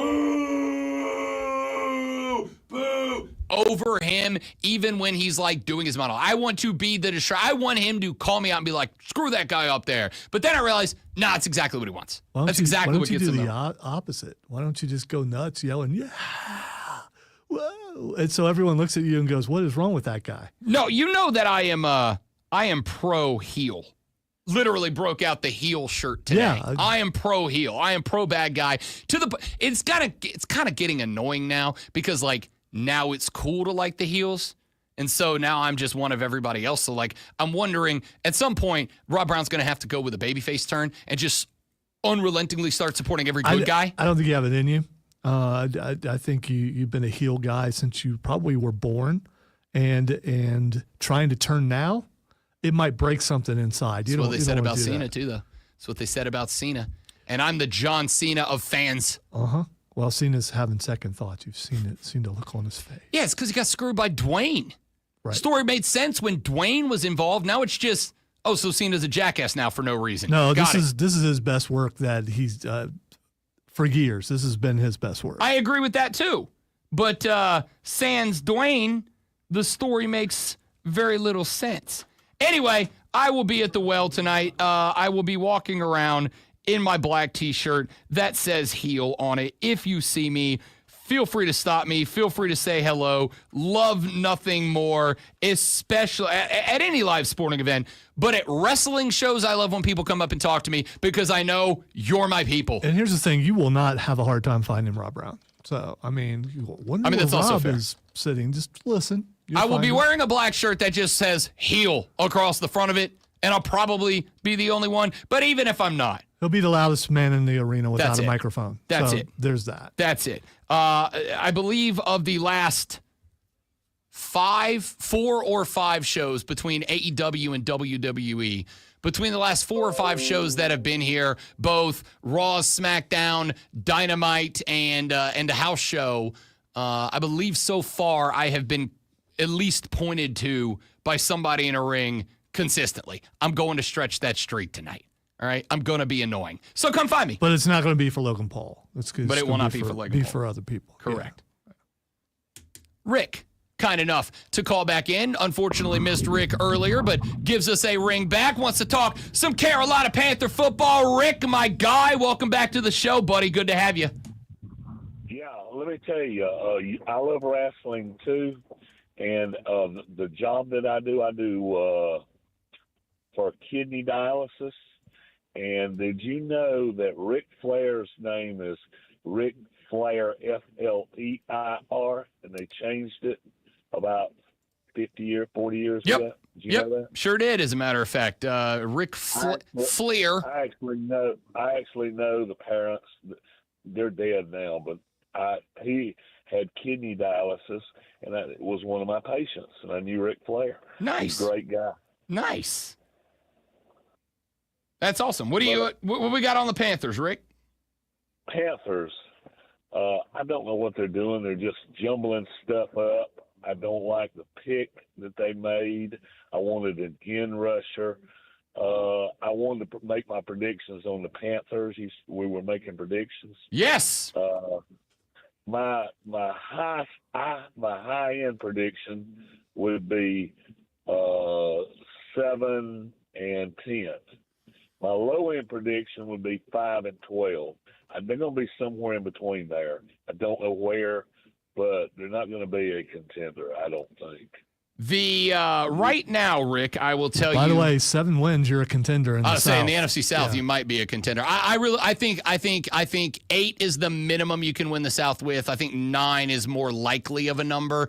I will say this though, Rick. I am interested in how you arrived at that conclusion. Because I will tell you, and I'm not saying you're wrong. I'm saying just in having hosted shows and being asked to come on shows to talk about the Panthers, etc. Most people are actually relatively high on the team with the trajectory towards the end of the season last year of the team at large, of Bryce Young.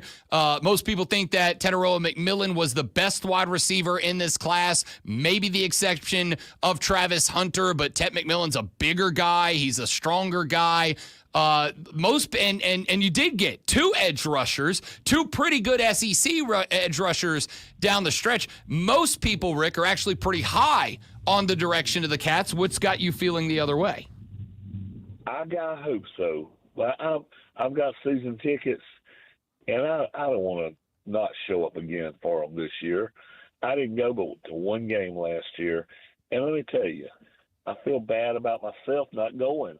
But I don't want to go see them lose. I just hope Bryce Young does good.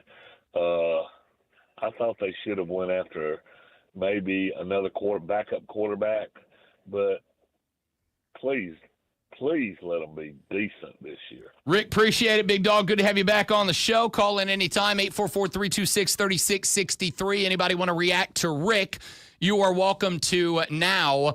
I will say that. My knee-jerk reaction to the pick of Teteroa McMillan at number 8, my knee-jerk reaction was the same as Rick's. Not what I want. I want an edge rusher. And, of course, we've talked about the edge rushers that were available. Jalen Walker was my pick at that spot. That's who I wanted. That's the guy I wanted to go with. I thought that was the most important position. And I really thought, especially in this division, that was the right pick. Just looking at the setup of the teams that you will be competing with for the divisional crown this year. Because I do think, after what I saw at the end of last season, I do think this is a team that is right there and ready to compete for the division. Not any other division, but this division. At the end of the day, step one is get in and give yourself a chance, right? So my knee-jerk reaction was the same as Rick's. Jalen Walker was on the board. That dude, I think, is going to be a player. Why would you not make that pick? Well, since then, my opinion has turned around for a couple of reasons. Number one, I've heard a couple of interviews with Teteroa McMillan, and the image, I think, that people were painting of him leading up to the draft, in retrospect, I don't think was fair. There were a lot of folks, and I played it. I played it on the show for the record. But there were a lot of folks who were taking a clip from a podcast he did about a year and a half, 2 years ago, where he said, yeah, I don't really watch a lot of film. And I think people were starting to take that out of context, right? Like that was him as a younger player, as a player earlier in his career, who was kind of saying, as a high school guy, we didn't watch a lot of film, so I didn't learn to love it. Now I'm whatever. I've seen a lot of interviews with him since he showed up in Carolina, and the dude seems to have a really good head on his shoulders. Number two, just go watch the highlight reels. The dude makes ridiculous catches. He had a catch in the Arizona-Colorado game over Travis Hunter, the number 2 overall pick in the NFL draft, had a one-handed fadeaway catch over Travis Hunter, who was in his back pocket, about as well covered as he could be. I think the kid's got hop, and I think he's got pop. Again, still not the pure speed guy I went on the outside, but outside of Hunter, he was the best weapon on the board offensively in that spot. So you put those things together, along with the upward trajectory, along with Dave Canales having a full year under his belt to be comfortable, to learn the head coaching ways in the NFL. Most people are very high on Carolina. I would say the ceiling, I don't want to say impossible, improbable, but ceiling. I think 10 wins is on the table for this team. I think it'd be a hard push to get it, but I think 10 wins is on the table. I think 9 is realistic, and I think 7 is my floor. Like anything less than 7 wins, I think is disappointed. You get 2 freebies over the Saints. You better split 1-1 against Tampa and Atlanta. There's 4. Can you find me 3 on a schedule that has New England, that has Miami, that has Arizona, that has Jacksonville? Can you find me 2 elsewhere? And if so, we're looking at reasonable low expectation right there. All right, still looking for yours. We got a couple on the Hub City Spartanburger text line, 844-326-3663. What is your way too early reasonable expectation for your football team coming up in 2025? We'll get more on it after this. The Rob Brown Show, the Fan Upstate.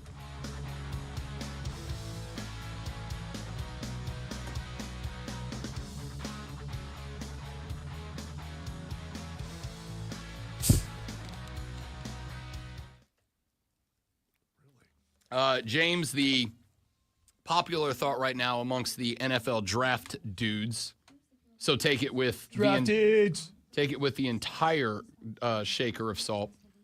But the belief right now is that Arch is not coming out next year. The belief is he will play 2 years as the starter at the University of Texas. And a part of the reason for that is the belief that with Arch's last name being what it is, and with the connections that he has, and with the heightened expectations that he has, if Arch does anything this year, that Arch will make more money in NIL than he will as a rookie NFL player when you include his signing bonus, which most guys not that, right? Most guys are going to make more NIL money than they will their rookie contract, but will not necessarily make more than they'll make as a rookie when you include the signing bonuses and the endorsements and all that. The popular thought right now, again, grain of salt, is that Arch Manning, if he was to accomplish anything, be a Heisman finalist, go 11-1, make the playoffs is one of the benchmarks I've heard. Not even win in them, just make the playoffs as a first-year QB1, that Arch Manning will be offered more money in NIL than he would make as a rookie, all of his money combined. And that might be enough to keep him on board. The other thought would be the Mannings have already once pulled a stunt to get a Manning away from a team that they did not want a Manning playing for. And the belief is that for all the crap that Dion got for his comments, that if a team is drafting number 1 overall that they do not like Arch going to in the NFL, that they would do the same thing there.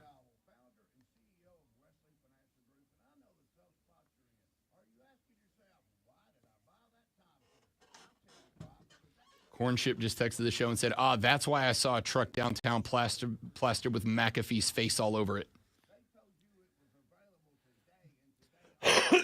That would be the reason. Wonder where he's doing the show from. He's doing it from the well? I guess he'd do it from the well. I would assume so. We should have texted him and invited him to do it here.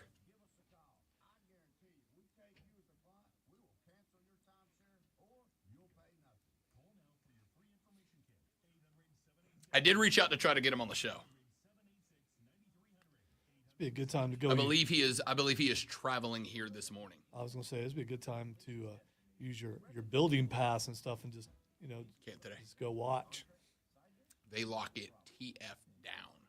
The Swamp Rabbit employees can't come in their usual entrance. They have to go through the front and then take the staircase on the other side of the building around to get there. The WWE locks it. They have had big name concerts there before that I have had to go in for whatever, like on day before games to do the walkthrough or whatever. There have been big time concerts there before that have not been locked down like the WWE is locked down. I'm not surprised though. We've seen how tight they run everything. So, which I found hilarious. Actually, that was true of last year when they came through, because it was like I think there was a Sunday hockey game and then Raw was there on Monday. And so I was in there on Sunday, and like 10 minutes after the game was over, the staff of the Well came and they were like, "Hey, we need you guys to clear the floor." We're like, "Why?" And they're like, "The WWE trucks are outside getting ready to get set up." And I was like, "Well, we got it." And they're like, "No, you cannot be down here in any way, shape, or form." And then as the show started, I looked down at the producer's table, and there was literally a script sheet with the winners and losers written down on it.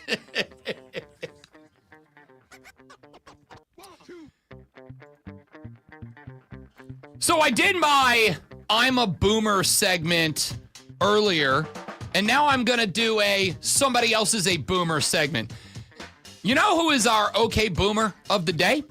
Boomer, as in a Esiason. If you missed the story last week, which you didn't, because if you're listening to this show, you obviously know ball. You obviously are a sports fan, and you are obviously tuned in to all things sports. Last week, Seth Wickersham, who is a New York Times bestselling author, started issuing some stories and outtakes from a book that he is dropping coming up in September called American Kings. It is a book that followed the careers, or at least portions of them, of some of the biggest names in quarterbacking coming out of college or in college over the past couple of years. In that book, there is apparently a chapter that is going to be discussing the recruiting of Arch Manning, who we will talk about coming up here in just a few minutes. Arch Manning had recruiting offers coming to him in 6th and 7th grade. He had college coaches offering him letters of recruitment. There are stories in there about other college quarterbacks and the decisions they've had to make since the updating of the college sports landscape. And there is a chapter in there about Caleb Williams, who, of course, is the newest quarterback, QB1 of the Chicago Bears, going into his sophomore year. Caleb Young was drafted number 1 overall by the Chicago Bears with the pick that they acquired from the Carolina Panthers the year before in the trade the Panthers made to go get Bryce Young as their QB1. Well, in this book by Seth Wickersham, and not only have I heard him do a couple of interviews, but he actually did an interview on the morning show on the BetMGM network.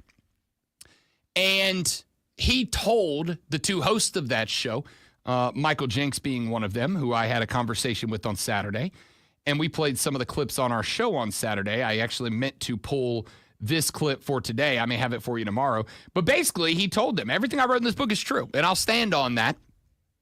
And the story goes that Caleb Williams and his family so did not want Caleb to be drafted by the Chicago Bears that they had attorneys actively looking into possible ways that he could avoid being drafted by the Chicago Bears. Seth goes to say in the book that one of the things on the table that they were discussing was possibly Caleb Williams foregoing the NFL at large and instead going to play in the UFL. Now, I heard on Friday's Wire to Wire, Diesel went and he pulled the numbers about how much money would be made. QB1s in the UFL make somewhere between $250,000 and $450,000. A rookie contract for the first overall pick for an NFL quarterback is slightly more than that, but then you add in the signing bonuses and all of the other bonuses, roster bonuses over the years, etc., that can be paid out to these quarterbacks. And obviously that number swells to exponentially larger than any quarterback is making in the UFL. So it kind of didn't make a ton of sense that that would be the case, that he would go. But Seth says it's all true. His dad was going on and saying Chicago is where quarterbacks go to die. And I would say, honestly, I didn't have a problem with that take.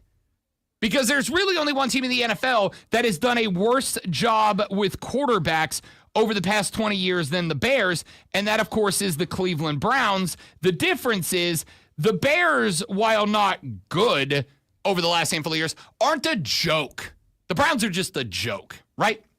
Well, former National Football League quarterback Boomer Esiason, on his show Boomer and Geo on WFAN in New York City, he had a, let's say, reaction to the Caleb Williams story, and it sounded like this. When you think about this, I think a lot of these kids and their parents are nowadays, and that the level of entitlement is breathtaking, and it's no wonder why he failed initially, and it's no wonder why the coach got fired. So now they go out and get an offensive coach in Ben Johnson, and you know what? Now it's on his ass. It's going to be on his ass to live up to these so-called lofty expectations that he has for himself and that his father has for his son. You know, and I understand, you know, that there could be a discussion, hey, this is where quarterbacks go to die. Well, you know, go fix it. Be the reason that the team is going to turn it around and you be the player that you think you are. And I would just tell them, you know, just keep your mouth shut. You're going into the greatest league that there's ever been for the sport that we all love. You're going to have a chance one day to make $500 million because guys like me and guys before me all went on strike so you could actually make more money. So keep your pie hole shut and go out and play football and earn your keep and earn your respect. For the first time ever, I get to use the phrase accurately. Okay, Boomer. Because it's Boomer Esiason. But also, it's a pretty old guy take. Okay? So, a couple of things. Number one. The one thing that guys like Boomer Esiason who have had, because he's not the only guy who is saying this about Caleb Williams after that story dropped last week. The only issue that I have, not the only issue, one of the issues that I have with it is it fails to me, take into context the situation at large, right? One of the things that I think a lot of fans, and I am putting Boomer, as much as he is a former NFL quarterback and a guy who definitely knows ball, one of the things that I think he fails to do here is address the Bears. Because when he got there with Eberflus and Waldron as the HC and the OC, literally 0 people had faith in these two guys. I work with a bunch of Chicago guys on the network. They're all Bears fans. And I remember it vividly, when Eberflus and Waldron were not fired going into 2025, having the number 1 overall draft pick, the conversation came up at least once a show, on every show, at least once a day for months, because they're on the air in 670 in Chicago.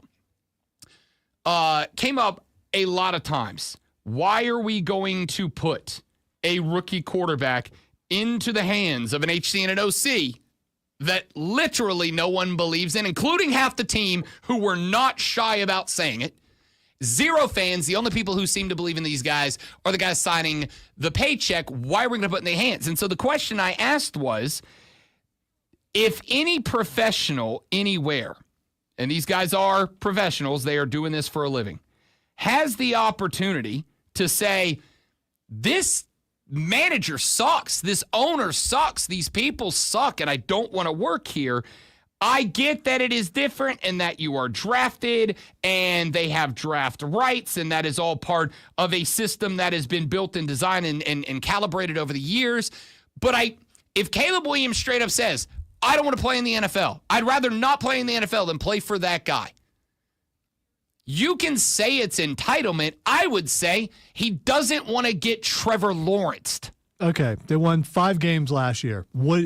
How much more games are they going to win this year with him at quarterback and with a new coaching staff? It's a great question. There's a lot of people that are very high on the Bears. There are some people who are not as high on the Bears. I think the Bears are going to be a good team this year. I would not be shocked to see the Bears win 7 or 8 games this year. Wait. Is that a good team? 7 or 8? I mean, it's not. Relatively speaking, compared to last year, yes. Wow. So yes. So you're giving, you said it was Ben Johnson, right? So you're saying 2 to 3 games more because he's there. Because he is there. Because I think he will do a better job with Caleb and the offensive system they bought. And, oh, by the way, they play in the NFC North. That is where the Detroit Lions play. Do you believe the Detroit Lions are going to be good next year? Yes. Because I do. That's where the Minnesota Vikings play. Do you believe the Minnesota Vikings are going to be good next year? I don't know. I do. That is where the Green Bay Packers play. Do you believe the Green Bay Packers are going to be good next year? I don't know. I think they'll be fine. I don't think they're going to be a world. I'd say Chicago finishes where they did last year in last place again.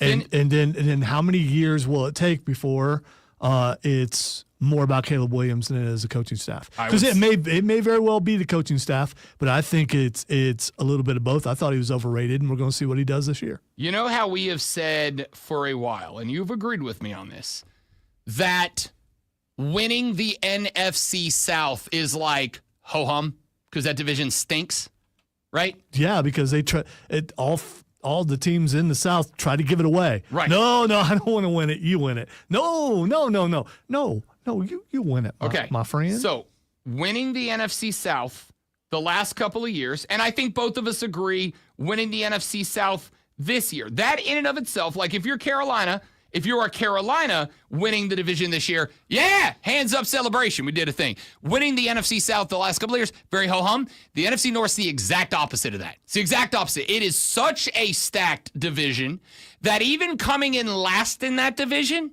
is not the end of the world. It's going to hurt because it's like that might be the most rivalry-filled division. The drop-off, though, I mean, the Packers were an 11-win team, and they were next to last, and the Bears were a 5-win team. I agree. If the Bears are competitive at all, then you were right, and it was about the coaching. I think, well, first off, I'm going to say this. I don't need to see a single football game of 2025 to know it's about the coaching. I just tell you, just looking at that franchise the last 3 years, it was the coaching. I'm not saying Caleb Williams is going to end up being like all-pro this year. I'm saying the consensus, I don't want to say consensus, wide thought across the league was Those two dudes had no business staying on board to be Caleb Williams coach. Justin Fields won there with that old coaching staff. They got rid of him. We'll see. The thought was, even if he ends up not being a franchise-changing quarterback, you treat him as if he is because that's what you put into drafting him. And when he tells the story that I asked Eberflus and Waldron to watch film with me and help me get better, and they wouldn't do it. I've seen other NFL quarterbacks saying that they've never had a coach sit down and do that with them. That you go and do that on your own. You don't have. I'm just saying. I've seen other guys say that. If you are telling me, and I'd like to know who, because I'd like to verify. Not saying I don't believe you. I'm saying that's what it sounds like. Didn't you guys hear it? You just called me a liar. I can't believe you called me a liar. No. We need to go to break so I can leave this room. I have never heard that take before, and I'd like to. All right, let's take a break. Relax, Boomer. Everything's going to be okay. Back after this on the Rob Brown Show on the Fan Upstate.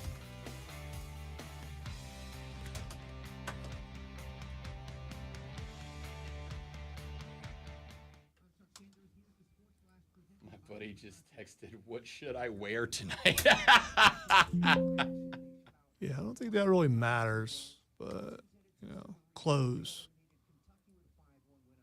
Tell him a three-piece suit.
All right, I'm trying to send you the article. It won't let me do it, but it was Kurt Warner. Real? Oh, so you're going to dismiss Super Bowl quarterback? I'm yeah, not. you just right. Oh, well, it was just Kurt Warner. But I'm saying he's the only one. He's not the only one. I'll find some more. That said they don't watch film with their coaches. Right.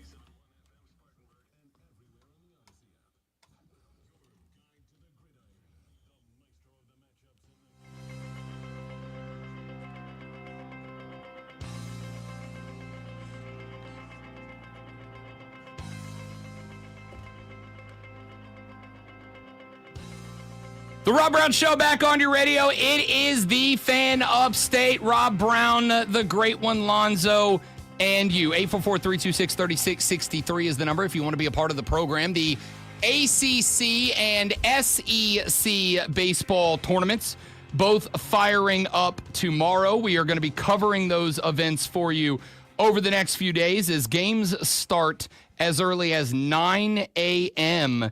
in both of them. Live sporting events while we're on the air. Yes, please.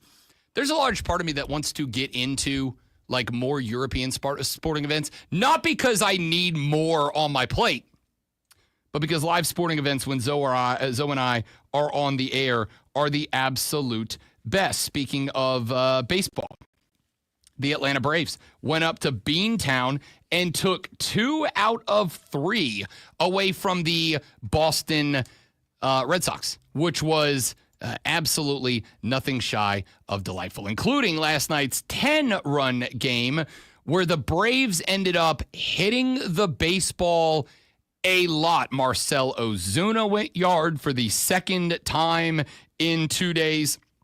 The Braves went up against Bello and Newcomb, of course, former Atlanta Brave Sean Newcomb, and Brian Bello, the starter, took Bello for 7 runs earned on 10 hits, gave him only 3 Ks, walked 5 times. Against Sean Newcomb, 4.2 innings, 6 hits, 3 earned runs, 2 walks, 4 Ks, and Marcell Ozuna's moonshot that left Fenway Park, both of his, left the ballpark entirely.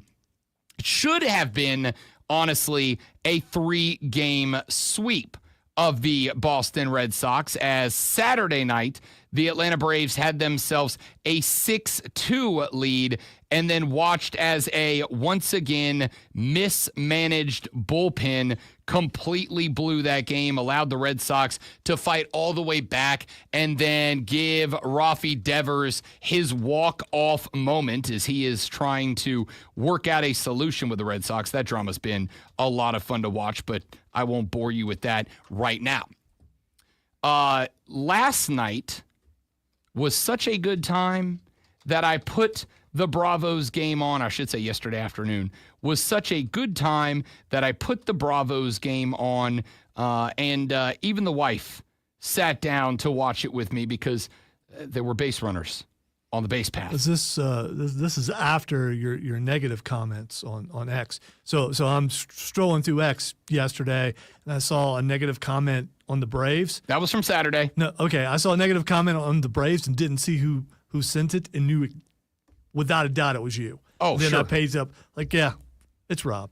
The only one who badmouths that team in the entire world. No, I'm absolutely not. I'm absolutely not. Without a doubt, the only one in the entire world that badmouths that team. Buddy, I'm not even the only one in my phone that badmouths the Braves on a routine basis.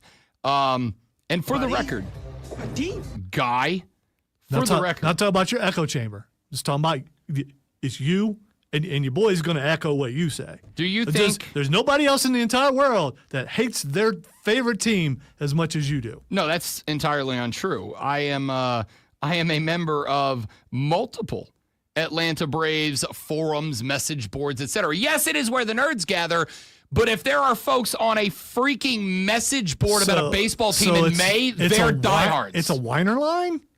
This is where we go to complain about how bad the team is. What does it require to have a line? Multiple people. Well, one person's not a line. No, it doesn't. KD can have conversations with multiple people. Well, and it's just him. So, I mean, you know. You think I'm running a message board? It It's just me. It could be. It's just one man. It could be. I have 96 burners, and I just reply to my own arguments all the time. No, it comes down to this. I go back to wow, this one's from Rob the Swamp Rabbits guy. Hey, this one's from Rob. A lot of Robs. I go back to the 7-6 loss on Saturday, a loss where Brian Snicker decided to go De Los Santos, Montero, Pierce Johnson down the stretch, all of whom either gave up hits or a run down the stretch at a point where there were multiple arms on the bench that had not thrown in 3, 4, 5, 6 days versus just going back to the same guys that have been costing you games out of the bullpen. And would you look at that? Here come the Red Sox late in this game. Devers walks them off on Saturday, a game that should have been won. And it's baseball. Weird stuff is going to happen. Like we talked about with John Blau just a few minutes ago. There is no sport in which predicting the postseason is less meaningful than baseball, because any game can be decided, changed, influenced by one swing of the bat from an unexpected player, by one bad call, by an umpire. 1,000 things can change the entire direction of the postseason. But I don't say that game should have been won in a baseball game very often. Saturday night should have been a win for Atlanta. And you look and you go, okay, the Braves are 500. They're 23-23. I said at the beginning of the month of May that I would be stunned if the Braves reached 500 in the month of May. Well, they did. They did. About a week ago, they reached 500. Were you stunned? I was a little bit. Now, it lined up nicely in that, despite the fact in that dumb series where they dropped 2 out of the 3 against the woeful Pirates, which should have kept them below 500, in which they dropped the final game of what should have been 3-game sweep over, and I mean this, the worst baseball team in the modern era of baseball, the Colorado Rockies. I thought that was the Braves. No. Once again, Lonzo doesn't care about my actual argument, which has been the difference between and the reason why I am upset about the Braves and would not be if I was the Rockies fan, is where my expectations were. Okay, that's not an argument. That's just your opinion and I'm not fighting your opinion because I'm not a baseball fan, and if I were, I would be a Cincinnati Reds fan just because, or maybe a Yankees fan. You'd be fair to be disappointed in the Reds, by the way. Oh, good team, also not meeting expectations. That's fine, but it's not really an argument. This is just your opinion on a team that this is the worst year ever for your opinion on this team. And we have shared this room for many years now, and I've never seen you in this state before. As dramatic as I am about this, honestly, I don't think there is a need for you to exaggerate my position. I think my position is dramatic enough as it stands. I came into this season with heightened expectations, and not just my own. I had, again, a guy who knows baseball, Bob Nightingale, USA Today, one of the most famous baseball dudes in the game, and he said the Braves ought to be able to, maybe not outright beat, but the Braves ought to be able to put themselves in a position to be the team that takes down the Dodgers in the playoffs and prevents the greatest assembly of one team in any given sport in modern professional American sports from just cakewalking to a World Series. If they are to be stopped in the National League, it is by the Braves. They've got that kind of talent. And instead, they're 500 in a division that they have no business being 500 in. Now, I bring it up because yesterday you saw what this team can be. You saw, again, a more than good enough pitching performance. Grant Holmes went 6 innings, who, by the way, I think we got to start talking about Grant Holmes as a surprising and pleasant addition to the rotation while you wait for the return of Spencer Strider. 6 innings, 3 hits, 2 runs berth earned, 4 walks, 5 Ks, 1 blast. That's it. That's a winning stat line from a starting pitcher going 6 innings, provided the lineup that you have assembled is actually hitting the baseball. And I know that, sometimes it sounds like the take is oversimplistic. And I know that this is one of those times. But there are 2 things I've been hitting on. Brian Snitker keeps mismanaging the lineup and the rotation, both the middle relievers and the closers, and mismanaging the lineup itself. He didn't do that this time around. He moved Verdugo up to the leadoff spot. He put Eli White down at 8th because he had Ozzie and Michael Harris, who have been hitting the ball better. He put them in a spot to succeed. And what happened yesterday? You had Spencer Schwellenbach go get the win, 7 innings, 6 hits, 4 runs, all earned, 1 walk, 3 Ks, and a blast. Good enough through 7 innings to win a game, and the Braves hit the ball. Verdugo had 3 hits. Riley had 3 hits. Olsen 2. Ozuna 2. Baldwin 2. Ozzie Albies had a hit, who has been just coming out of the slump.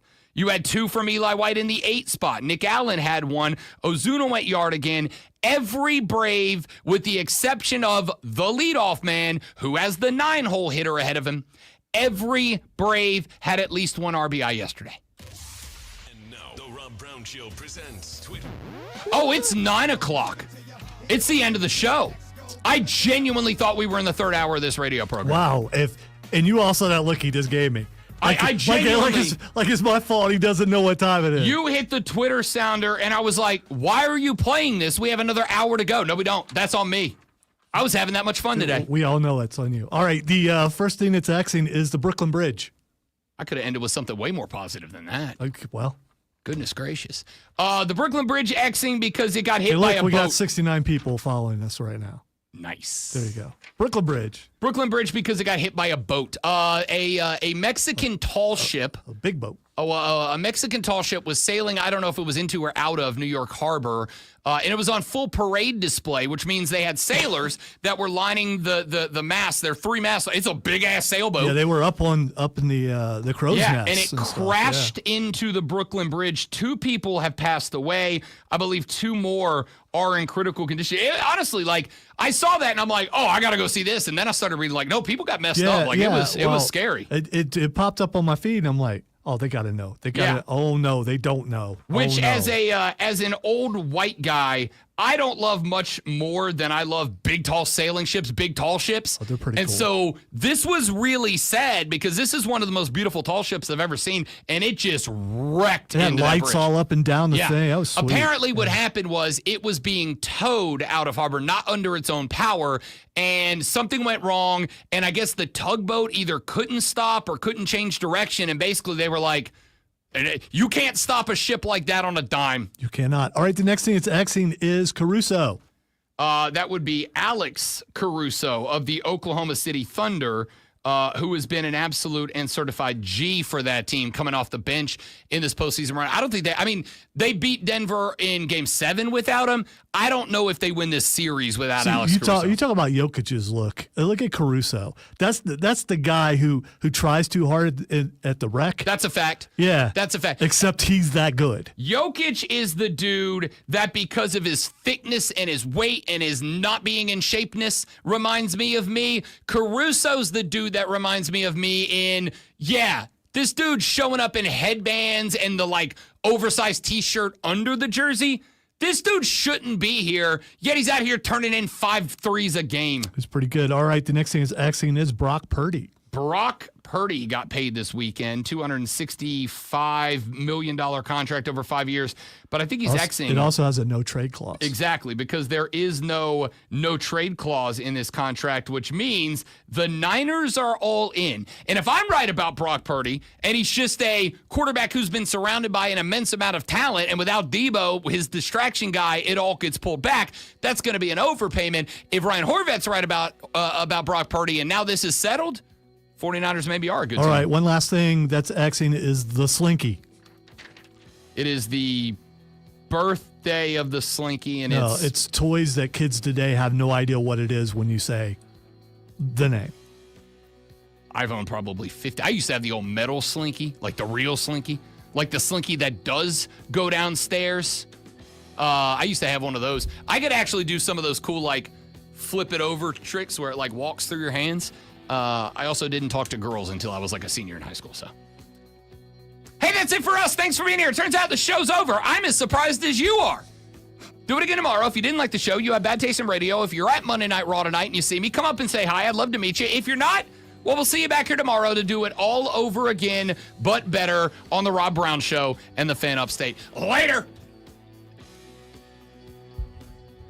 I sincerely and genuinely did not recognize it was the final. Well, first of all, you wanted to fight because of stuff I was saying about the Braves. So you're ready to go, and they'll play that. And it's like this. Look, I know. You I was looked shocked. at me like I was genuinely shocked. I was like, why are you playing this? And then I looked at the clock. And it was I'm worth like, the whole oh. show just for that moment for me. Because it's like, yeah, he ain't playing. He has no idea what time it is. I was stunned. I was like, this is early. We're early an hour. What are we doing? Oh. Because we have discussed a couple of times, like, potentially changing that into an earlier segment so that it is a full segment. I am not going to do that unless instructed to by either you or the powers that be, and I got neither. Well, the idea was the powers that be. Well, discussion that we are having. if I were instructed by them, we definitely would have discussed it before I did. Yeah, it. and that was my thought. Yeah, like, in my head, I was shocked to hear it. I didn't realize what time it was. And then because I was shocked to hear and didn't know what time it was, I was like, did Lonzo make the executive decision to move this earlier in the show? And then recognize there was dummy. surprise, but really it looked more like anger. No, it was not anger. It was how dare you? No, it was unbridled surprise. Like, how dare you, sir? It was 100% full throttle. Why are we doing this an hour before it's scheduled? Followed by the realization that, no, you're an hour behind where we actually are. So that was cool. I mean, I guess if you want to do another hour, go ahead. You have to come around here. I got stuff to do. So I mean, I have enough. Like,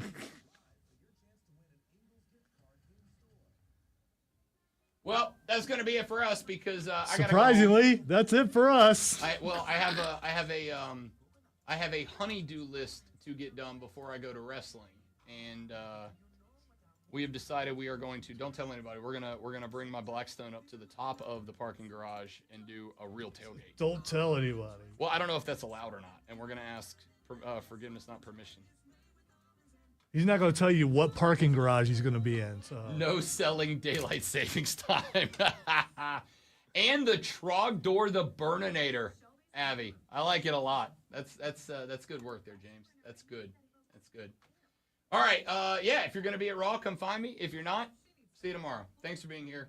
Tell your friends about us. We're trying to get rich and famous and retired as quickly as possible. Bye.